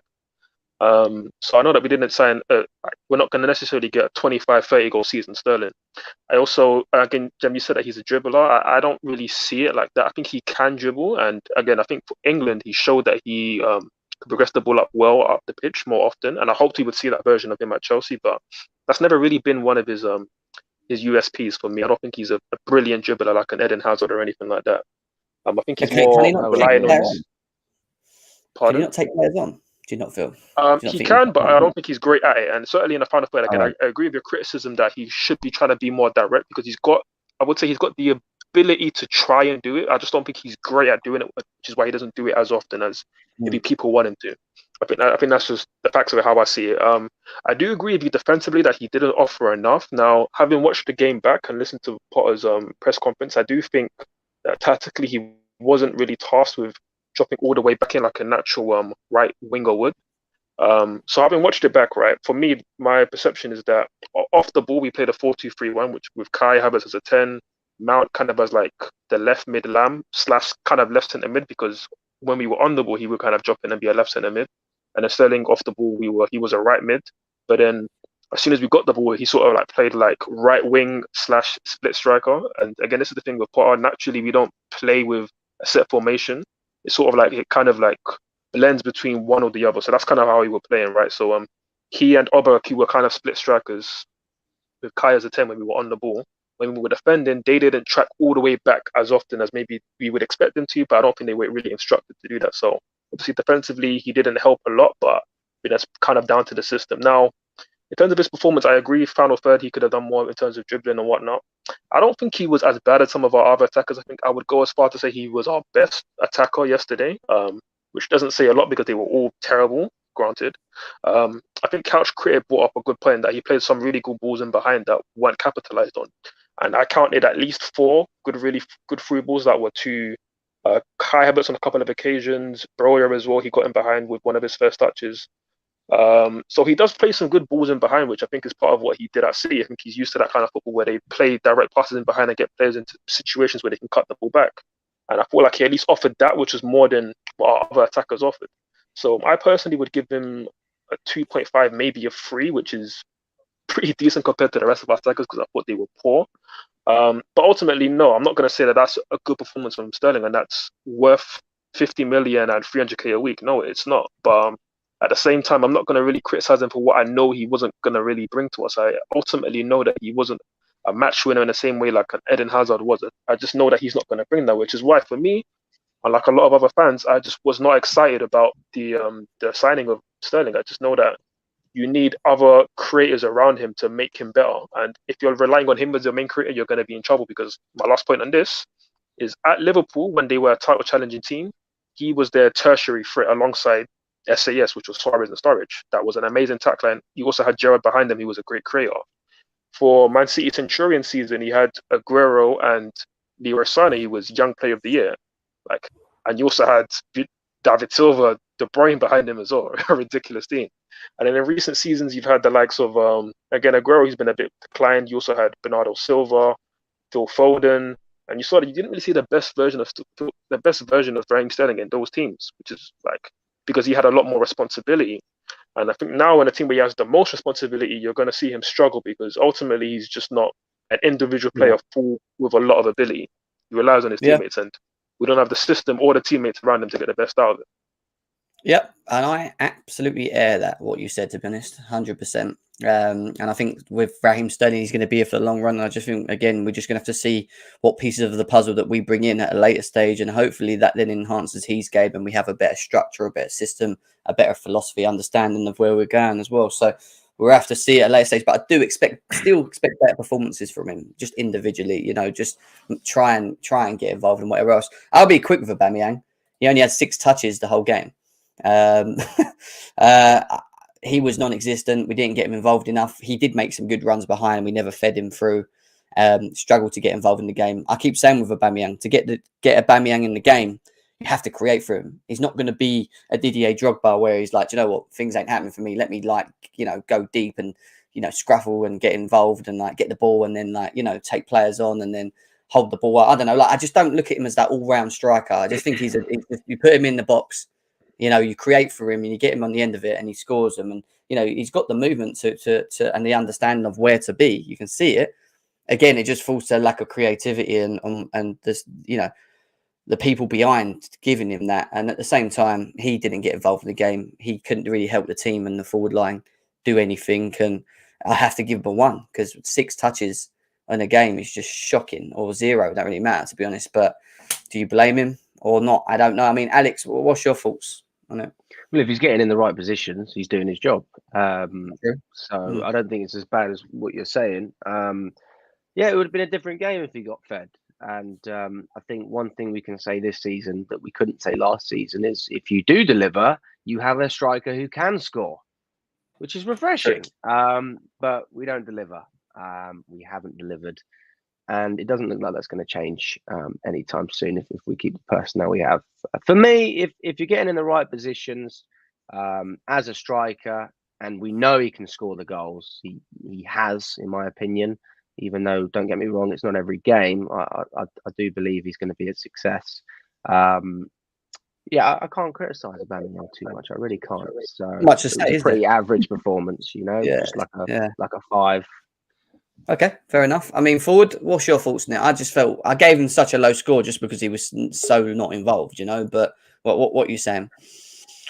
I hear that. In terms of if you're depends how you grade players. If you're grading them on what they did, then he didn't do anything, so you can give him a 0, and kind of have a good basis for that. But you're trying to marking them down on what they did wrong, then he didn't really do much wrong in a sense. So it's kind of one of them. I mean, I was a fan that didn't really blame Lukaku much when he only had 7 touches. Now his movement isn't as good as Aubameyang, but at the same time, I understand that these guys are poachers essentially, and they rely a lot on service. And when they haven't got a lot of touches, it isn't really much to do with them. It's more to do with the fact that the system isn't doing well. And now we're seeing you have another striker who has an embarrassingly low amount of touches in a game. That kind of it's a theme now. It's a trend at this point. So it's not just now the strikers forwards. You have to look at the team, and there's a team that's constantly doing it, and that's us, of these big 6 teams. So again, it's nothing personal, but I got to give him a 2. And again, it's funny because he had the whole talk before the game, and I don't think he was kind of forcing the whole angle before the game. But yeah, obviously disappointing that he didn't have any impact on the game. I think one thing that's frustrating, and again, I do want to save time to actually speak about Potter like afterwards, because again, his tactics really, really triggered me yesterday. But obviously with Aubameyang, when you're trying to play long ball football, he doesn't suit that at all, because now without the pace he had in his prime, he can't run the channels the same way. He can't offer us that kind of like a respite up front in terms of holding the ball up. He's never been great at that. And if you're going to play that way, Potter, then start Broja, because Aubameyang's not going to offer you anything anyways. And yeah, obviously if you're not creating chances for Aubameyang, then obviously he's going to have games where he doesn't do anything. So yeah, I'll give him 2 or 3. It doesn't really matter. He just didn't do anything. Okay, fair enough. Well, I do just want to say one thing, Jem. Sorry, mate. Yeah. For people in the chat saying it was a mistake bringing in Aubameyang, who else were we going to get? Who else is going to come in? You know, we didn't exactly have options. So 100%. Poor squad planning for many years. Yeah, I mean, do you want to have a quick word on Potter on this game specifically? I mean, we spoke about Alex, didn't we? Already a little bit briefly. What was your rating be of Potter on the decisions that he made yesterday? Overall, it could be like the subs, it could be the setup, everything, pretty much the man management of the game. Is that me you're asking? Well, let's go to Alex. See what he's got to say. Then we'll go to forward. Yeah. Okay. What the way he's managing the squad? No, just that game specifically, man management, setup, timing of substitutions. What would you rate Potter overall, and what were your thoughts on that? If we're looking at an individual game, I think he approached it the right way in terms of trying to sit back. I think that was the only way we were going to get anything out of that game. People coming out at half time being negative, I said, we're at 0-0. We're not losing, so we're doing something. But yeah, no, I mean, it wasn't good. It wasn't good. But I just believe in the grand scheme of things, the way he manages, he's not thinking about it game by game. And that's where there's going to be a bit of a clash with the fans, because fans want to win here, now, all the time. And he'll be thinking about the long-term process, which I presume is what Bowley promised him. And I hope that he fulfills that as well, because we can complain as much as we want, but I'd love to be sitting here in a year or two speaking and saying, thank God we never sacked him. Thank God, we actually backed our manager for once. So, yeah. Fair enough. Forward, go on. What do you want to say about the manager quickly? Yeah, I mean, I give him a 2. Listen, very frustrating, terrible tactics. And again, Tuesday, or was it Wednesday? Sorry, was meant to be a dress rehearsal. We saw it with his tactics, his lineup that he put out. Sakari aside, he put out a strong team, and what we perceived was going to be a dress rehearsal for yesterday. And yet he changed the system from what we played then, because we played a very strict 4-4-2 diamond. Hello guys. 4-3-3. Yeah, what's up, mate? But yeah, so the fact that he changed the system from what we played was very frustrating. And then obviously other little personal issues which annoy me. I'm not annoyed with the Kovacic one. I understand that he was injured, fair enough. He can only play 20-30 minutes, cool. But Koulibaly played 60 minutes midweek, which means he's fit enough to start this game for sure. And if you're setting up defensively, like Alex said, if you're setting up defensively, you want a physically strong defender like Koulibaly, who's going to be able to defend a lot of the corners that we face, a lot of the set pieces that we face. It made sense to start him. And for me, you move Chalobah to right back, because Azpilicueta didn't get cooked like we thought he would by Martinelli, but he did struggle quite a bit, and Chalobah certainly would have done better out there. So that didn't really impress me at all. And again, my thing with Potter is, no, I'm not saying anybody should be saying we should be Potter out or we should want him out now. He's not good enough for us. You can question what he's done now, but I don't think that should make you feel like like it could not work out in the long term because again we've just seen with yesterday Arteta, like a lot of people counted him out many times, and look what he's done with them now. So we have to give him time, but I do worry about if he's got the personality to manage these egos and these players, because again, people are talking about a comment made with Mason Mount saying that Mason Mount likes to play, like to be in that rhythm, so that's why we like to play him a lot. No, it shouldn't be what Mason Mount wants. It should be what you think is best for the team long term. So that worried me. But also, if you're going to play a certain way, which is clear, then why are you starting Aubameyang if you're relying a lot on aerial balls and going long and direct? When you've got Broja who can do that, who's admittedly the fastest player in the team, according to Raheem Sterling. He released that in a recent interview. He You look want to like play it. on the counter attack. Oh, he's rapid, bro. Broja's rapid. Again, he's a bit raw, but he's rapid and he will put himself about. Like, and I mean, Aubameyang Saliba beat him completely to a ball, which he was closer to, which was surprising, really. But I don't know how quick Saliba is. Yeah. Oh no, Saliba is a beast. I mean, Saliba is a beast. I mean, even in Marseille days, I thought this guy was ridiculous, but what he's doing now is next level. But I've been said that at least Broja was putting himself about, like at least forcing Saliba to clear it, or like at least get us up the pitch. Okay, this situation that you're talking about, it ended up being an Arsenal throw in their half, but at least Broja was giving us the option to go longer and be more direct. But obviously, he came on just after we conceded. So again, you look up Potter and say, could you not make that sub 5-10 minutes earlier? Because second half, nothing really changed. So disappointed in Potter, disappointed in the shape that he chose to set out with. Again, Mason not playing in the position that he did on the left side. I always think he's better on the right, but playing him on the left, he just looked terrible. Havertz in the 10 role did not work out at all. Sterling, again, it seemed like a tactical decision that he wasn't tracking back deep enough to work to like help deal with Xhaka and Martinelli, who had a lot of freedom on their left side. I also thought Sterling struggled generally with Zinchenko, and I don't know if Potter had any solutions generally to deal with the fact that Arsenal were building up with a 3 then a 2 with Zinchenko alongside Partey. So yeah, so many mistakes, so many things that I would have thought would be better from Potter, who's meant to be this kind of tactical guru in a sense. So of course he needs time. He also needs players to be fit because, admittedly, as bad as and embarrassing as yesterday was, and it should have been a lot better. We also do have to admit that Arsenal are one of the few teams in the league who can boast their full 11 right now, and us, we have 6 or 7 key injuries. Yeah. So obviously that has to be taken into account. But ultimately, Potter needs to do better in the coming 2 games, and then he needs to make use of this World Cup period and get his tactics across because so far it's not good enough. Yeah, I hear you, bro. I hear you. Good insight into that. Let's get into the other people quickly as well. AJ, what you saying, my bros? Shocking defeat yesterday. What was your thoughts, mate? Yo, big up. It's a tough loss, I had a little bit of confidence. I know at this point Arsenal right now is the better team, so it was tough.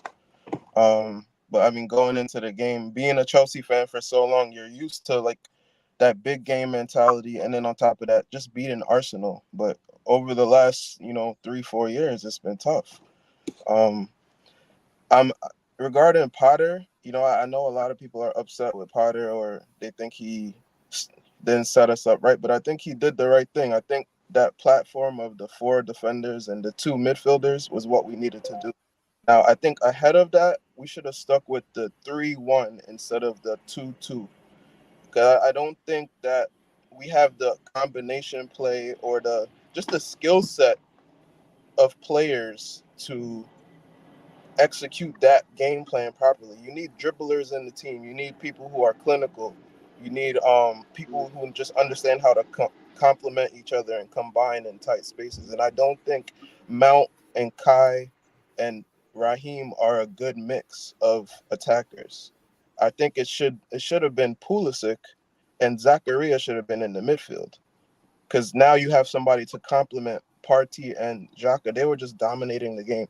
Then when you look at Odegaard, like Mount is supposed to be our Odegaard, and you look at Odegaard, his impact in the game, Mount is not having that impact, and he should be comparing himself to that.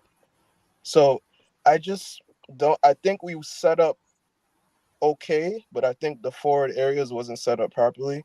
And I think we lost the game like right in that midfield area. Hold on, I wrote down 2 things. Again, the dribbling thing is just a crime to me, because when you're under pressure, you can't always pass your way out of it. It's just not gonna always work. You know, that's why when Kovacic is in the team, we look better because he can dribble around the press. That's why when Pulisic is on the team, our attack looks a bit more fluid because he can open up a new angle for a different pass. Like when Gallagher scored the goal against Crystal Palace, Pulisic came on and opened angles and Gallagher got a shot. So it's like, I think Potter now needs to understand the combinations of players that we have.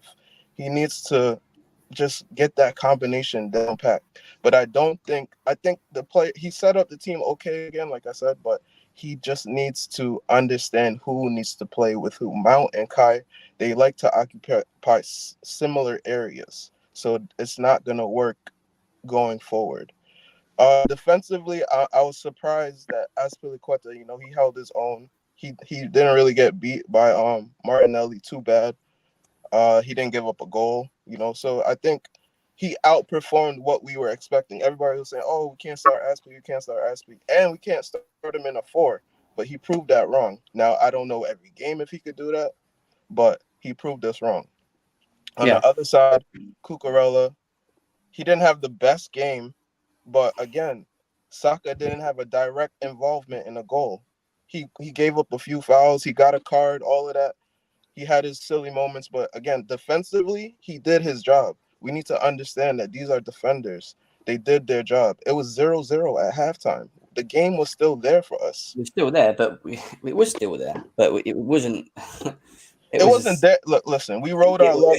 Arsenal had chances, but that's how the game goes, you know. We were lucky to get there in a bit because the midfield and Ruben was not there. The forward line was not ticking. We had a lot of pressure on the defence as well. A lot of pressure. But saying that, and I keep saying this, as good, you know, Arsenal with their strongest team out, they didn't make that much. So I get what you're saying in terms of creativity in the first from them in the first half. However, they had better moments in the game where they could have punished us from state and things like that. So yeah, I hear you, AJ. I hear you, bro. No player agendas. What do you want to say, bro? Oh, I don't know why we keep talking about managers, man. These players, these players are useless, man. Like, 3 years of rubbish, and people still are talking about Potter out or this is Tuchel's fault. None of these players are really good enough for Chelsea. Listen, I'm just going to be honest. They're just not. They're not at the level. I'm going to give like the new players time, like Cucurella and Koulibaly, but yeah, these players have let me down too many times. Now I'm just not. I don't feel that much anger anymore. There's disappointment. You sound dejected, mate. You sound dejected. That's what you sound. I mean, after that game, I don't blame you. I was there. Imagine coming out and it's pitted down with rain with an umbrella and you walk. Oh, mate, I got soaked. I was. When the goal went in, I wasn't even angry. I was just like, it was suspected. It was suspected. Don't know why people are blaming Cucurella for that goal, though. A bit weird because he was the only defender actually blocking the Arsenal player by actually doing his job on the corner. But it was kind of hard. Yeah, it looks funny, right? That's why people were highlighting it, but he was actually doing his job. Yeah, but his positional sense, all right. I know you meant to mark your defender, but if he'd have had his positional sense where he could have turned his body, maybe when that ball come across, he might have been able to swing his left foot. I don't know. Do you know what I mean? Like, he probably would have. The ball went behind him, didn't it? Because he was just like that. He couldn't even like worry about the ball going behind him. Yeah. Does that make sense? Like, I thought he had an okay game, to be honest. At least on defensively, he was good. Because Saka didn't do a lot, to be honest. And Saka's one of the most informed players in the league. So he dived a lot. I'll give him that. He did dive a lot yesterday, Saka. But it is what it is. No surprise. I'm assuming you're no surprise with the result, yeah? Yeah. Why? I don't know why people get angry. I keep telling these people. Keep telling people that these players hate playing league football, man. This team has hate, no matter what the combinations are, they've hated playing it since 17-18 season. They hate playing league football. They love the cups. Love the cups. No pressure. This is why we are a cup team, guys. That's right. Exactly right. That's why we are a cup team. That's why when the Dortmund thing came out, I have no doubt they'll raise their game for Dortmund. They'll raise their game probably on Wednesday. We'll probably get knocked out, but they'll still raise their game. We've been a cup team for 5 years now. And everyone will go, oh, at least they tried. Bro, that is just... Whatever you think about mentality about this team, they just I agree. And this is, as a collective, they suck. Yeah, as a collective, they are so weak-minded that anything that goes against them, or they shrink. You know what I mean? Yeah, I agree. Even the best, and I know people might sound fed, but even like you're expecting someone like a Thiago Silva to step up or something like that, but he can only do so much, and then he gets affected by all the shit around him. Do you know what I mean? I mean, It's true. is it? I think you have to set your expectations of these players low, because they're not going to achieve what people think they're going to achieve. You can say what you want about Mount and what about Kai. I know how I feel about them. Then that's why I don't rate. That's why I don't rate Gets them boring, as doesn't highly. it? Yeah, but also I don't rate them as highly, so they're never going to be. I'm never going to be that angry. Do you know what I mean? If they do a simple thing that's wrong, like a 5-yard pass or a shot, then I will be. But do you know what I mean? I'm not expecting them to do much. And everyone can go on about, it's the manager, bro. These players are onto their third manager now. They're onto their third manager. If your focus is not solely on these players, the manager. Do you know what I like about the manager though? He's trying different formations, and they're still being crap in all those formations as well. So why is it? Well, we know this though, didn't we? We've been saying it for a while. We know this. He's tried everything. It doesn't. Yeah. He's trying everything, and he's tried everything. I don't think exposing the players. I don't think he's meaning to, but he's exposing how limited these exposing. players are. He's exposing. He's not meaning to. I will say this: his comment about Mount last night, I was really frustrated with. No player should be telling you how to play that he wants to play. Okay. Yeah, I've I mean, said this to you, Jem, how many times have I said this to you, Jem, that we've overplayed Mount? He's approaching 200 games for Chelsea. 200 games. Are you insane? Oh, wow. Are you insane? 200 games. Wow, I'm shocked, He's played guys. every game this season. Yeah, he plays every game for 90 minutes. No wonder, That because he's the manager's son. And for the limited player that I think he is, that's too much. It's because he likes rhythm. I don't. Well, be a dancer, innit? You're like rhythm. You know what I mean? But I'm just like, listen, you can blame the injuries all you want. That's absolutely fine. But I'm seeing players that can't even do the basics right at the moment. And I agree. Whether you think that's a manager's fault or not, these are professional, well-played players who don't need to be told how to pass properly, the instincts and stuff like that. I'm sorry. It's the basics. It's what you said in the basics, but it's also the try it. I was there. And exactly. And they're the two things that wind me up the most about when we play. If we don't win, fine, we're going to lose games. When you don't try and you can't do the basics, that fumigates me. We lose. I don't mind if I can see fight and exactly. I agree. That was pathetic yesterday. And Arsenal didn't even play that well. That's how pathetic we were yesterday. I know. Arsenal weren't even playing that well. And they controlled the game. They weren't even playing that well. That's mad, isn't it? I mean, how many? Let's be honest. How many saves did Mendy have? We talk about Ramsdale. How many saves? 2. 3. It was 3. And they were what? They weren't even like the best of the best. Do you know what I mean? It was like, it's just. But like I said, guys, I wouldn't listen. It's what I say with myself. I understand your expectations, and you know where the football club is at the moment, and you'll be able to you'll be angry about the performance, but you'll be able to sort of move on, knowing that. Do people understand? Do people understand how deep the rot is in this squad? It is deep, and we did a big overhaul this summer, and we still need a massive overhaul. Still, I keep saying every area of this pitch needs improving. Yeah, the midfield especially. Now, every area of this pitch needs improving. Don't focus on one including area. the bench. Every area, the bench. Yep, we need that. Everything. We need that. Yeah, we need that. We need we need a backup right back. No, James. The midfield is the most important area of the pitch, and that's where we're failing. Like I keep saying, every area needs help and needs improvement. Every area. I agree with what you're saying 100%. Winter Surfer. DRD nobody. What are you saying? Yo. R1. Nice to see you guys. Good channel as it always is. It's time as Chelsea fans, we have a dialogue. Thomas Tuchel was right, but also Lukaku was right. Oh, fucking hell. With the same players, let's be honest here.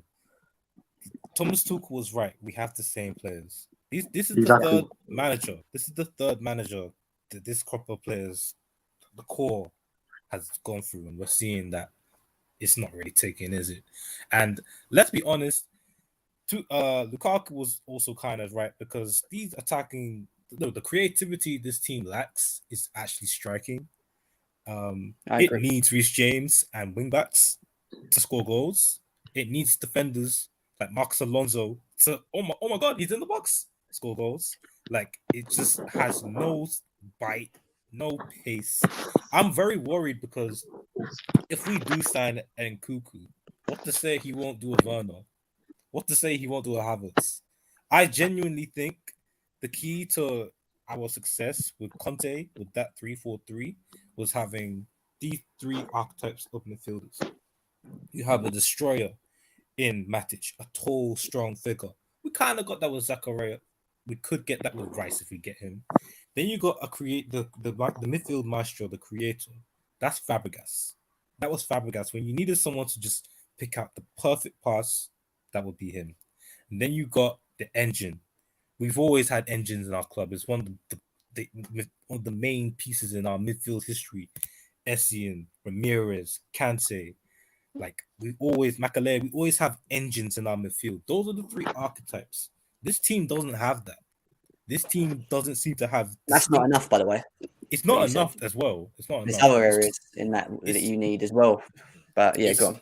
We just don't have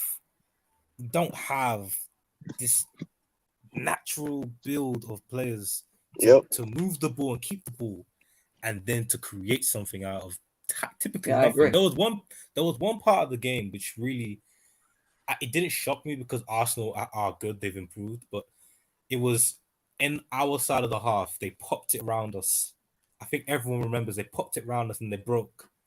I think Martinelli, they broke on a counter attack, and then you're just looking at it and you're thinking, shit.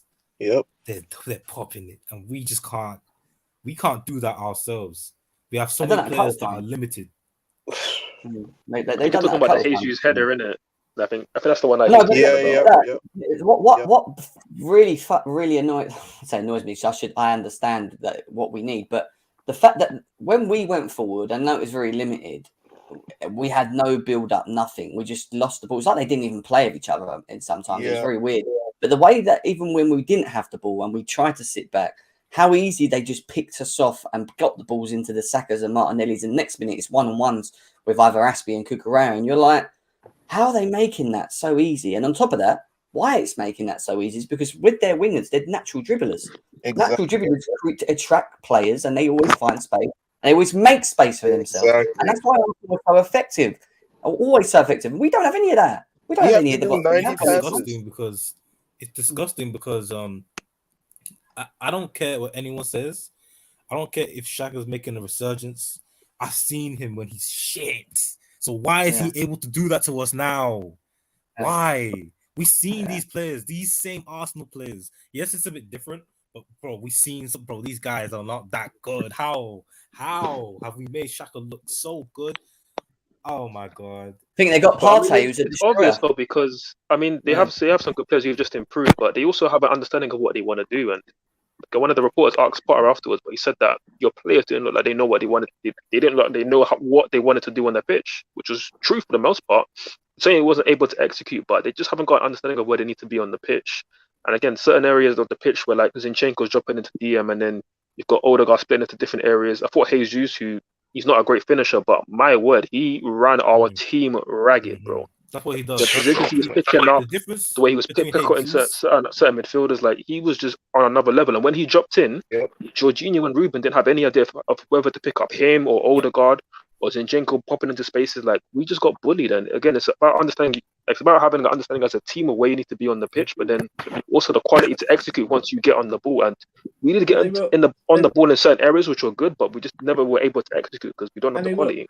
And they were having to also drop deep because we were assisting with playing out from the back, which doesn't work at this moment in time for us. Okay, so the defenders midfielders have to drop deeper to try and collect the ball or stop Arsenal pressing.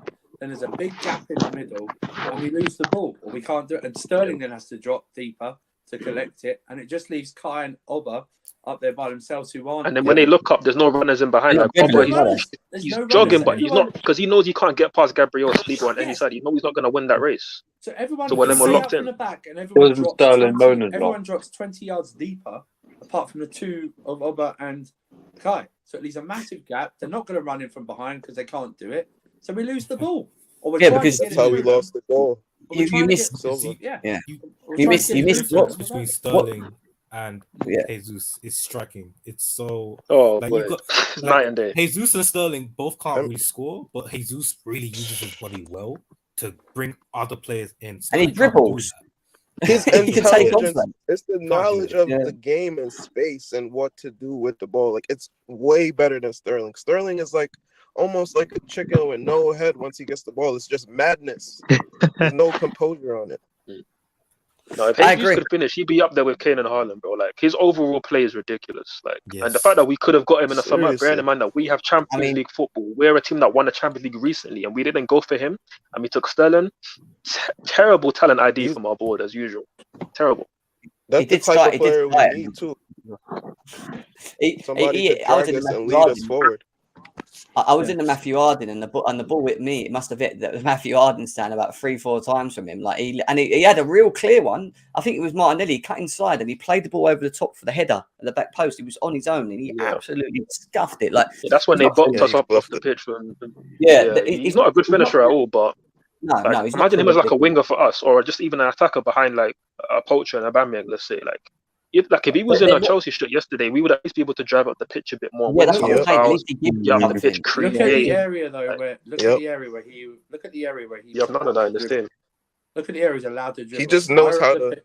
pi- higher up the pitch Yeah. because of the way they played. It was higher up the pitch, so he was allowed to get the ball either wing and dribble in. And he should have scored yesterday with that header as well. He should have scored that, and that's the problem.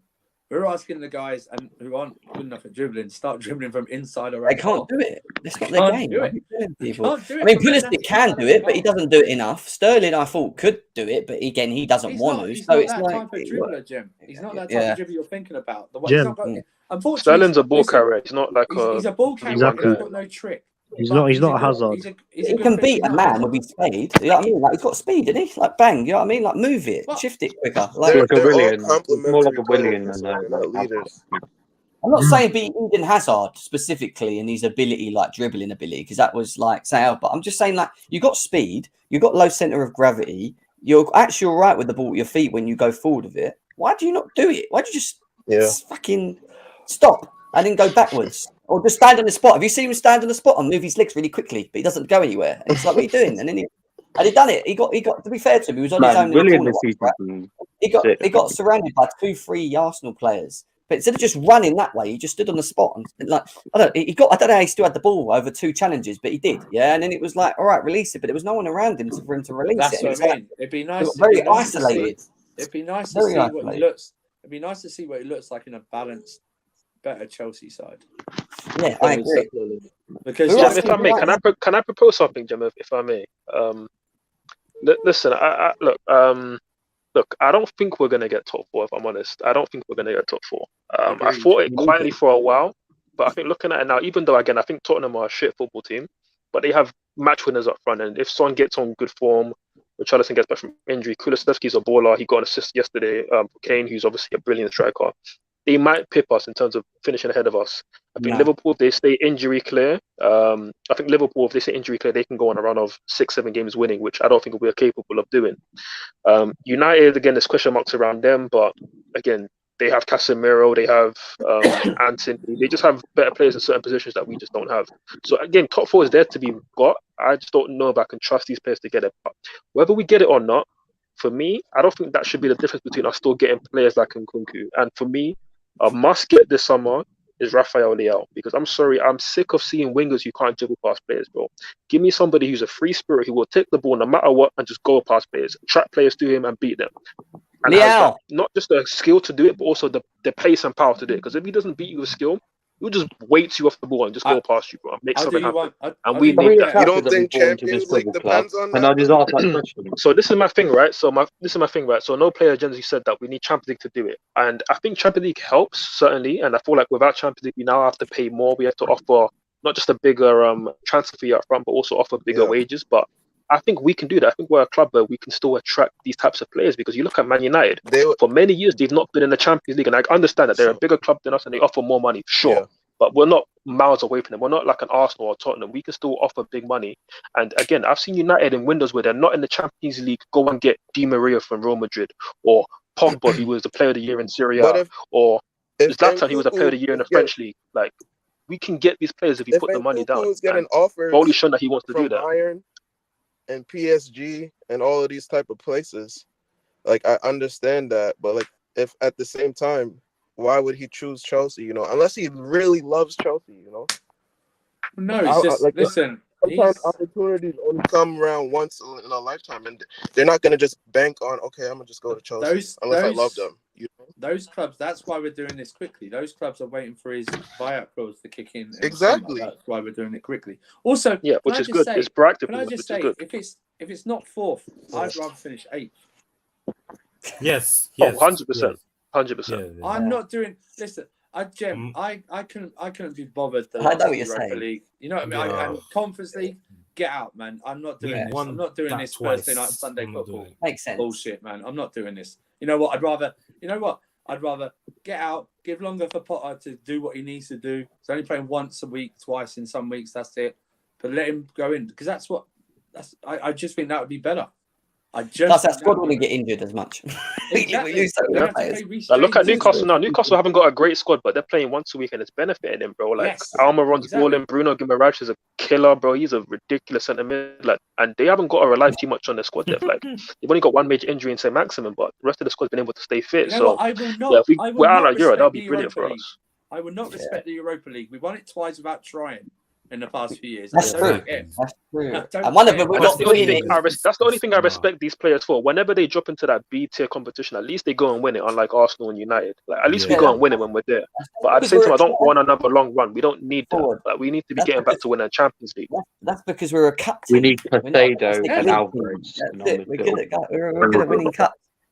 Guys, I do need to shoot though. I know Hassan and Mabas need to talk to you guys, but I do need to go. It's 2:30. So Hassan, quickly, what do you want to say? Go on. I'm just gonna be very, very quick. I was gonna say that 5 minutes ago. If you went to me 5 minutes ago, I would have said you probably need a shoe as well. But the problem is, and I was just gonna be very, very quick about it, is these players are just dog shit. It's as simple as You that. say it all the time, mate. You say I've it said all- it before. Why do you think when I what's it called, when I said it to you and Potter comes in, how long Yeah. will it take? How many games will it take before these players go on a rough patch and show who they really are? And let's be honest, it was unsustainable even when we were winning.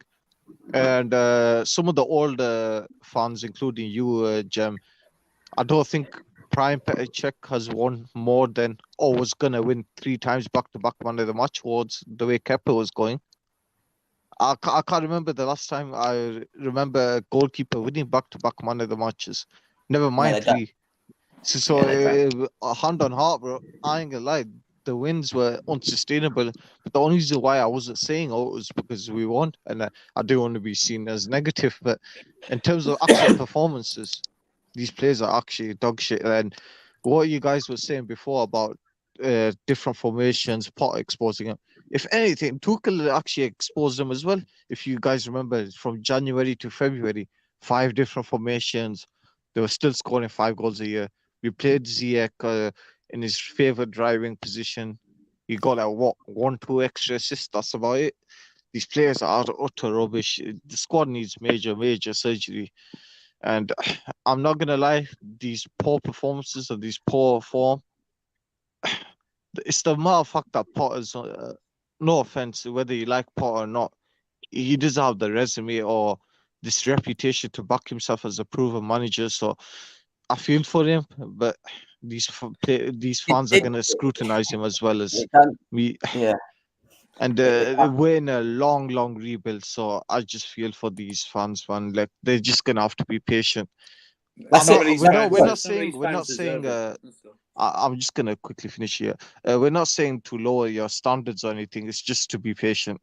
You can keep your standards and be patient at the same time, but these players, oh my God, they are so close for me to slip my tongue and say Potter Potter needs to be scrutinised. That's Yeah, how but they bad they're do. But that's social media, and they will react upon game and game and game. It's the way we are, but they forget that there's a longevity, there's a transitional in what we're trying to do. That we lack certain prolific styles of players and depth in the squad and areas that need to be strengthened. There's just like we need to understand where we're at, and that's why I keep telling people understand where we're at, and then when we lose these games, be angry with it. Talk about the players, talk about the manager on this game. I get that you're going to do that, but when you start saying Potter out after one game, or two games, it's like, come on, guys, like let's stop doing that. We're not in the Roman era. I don't think we're in the Roman era anymore. But we'll see.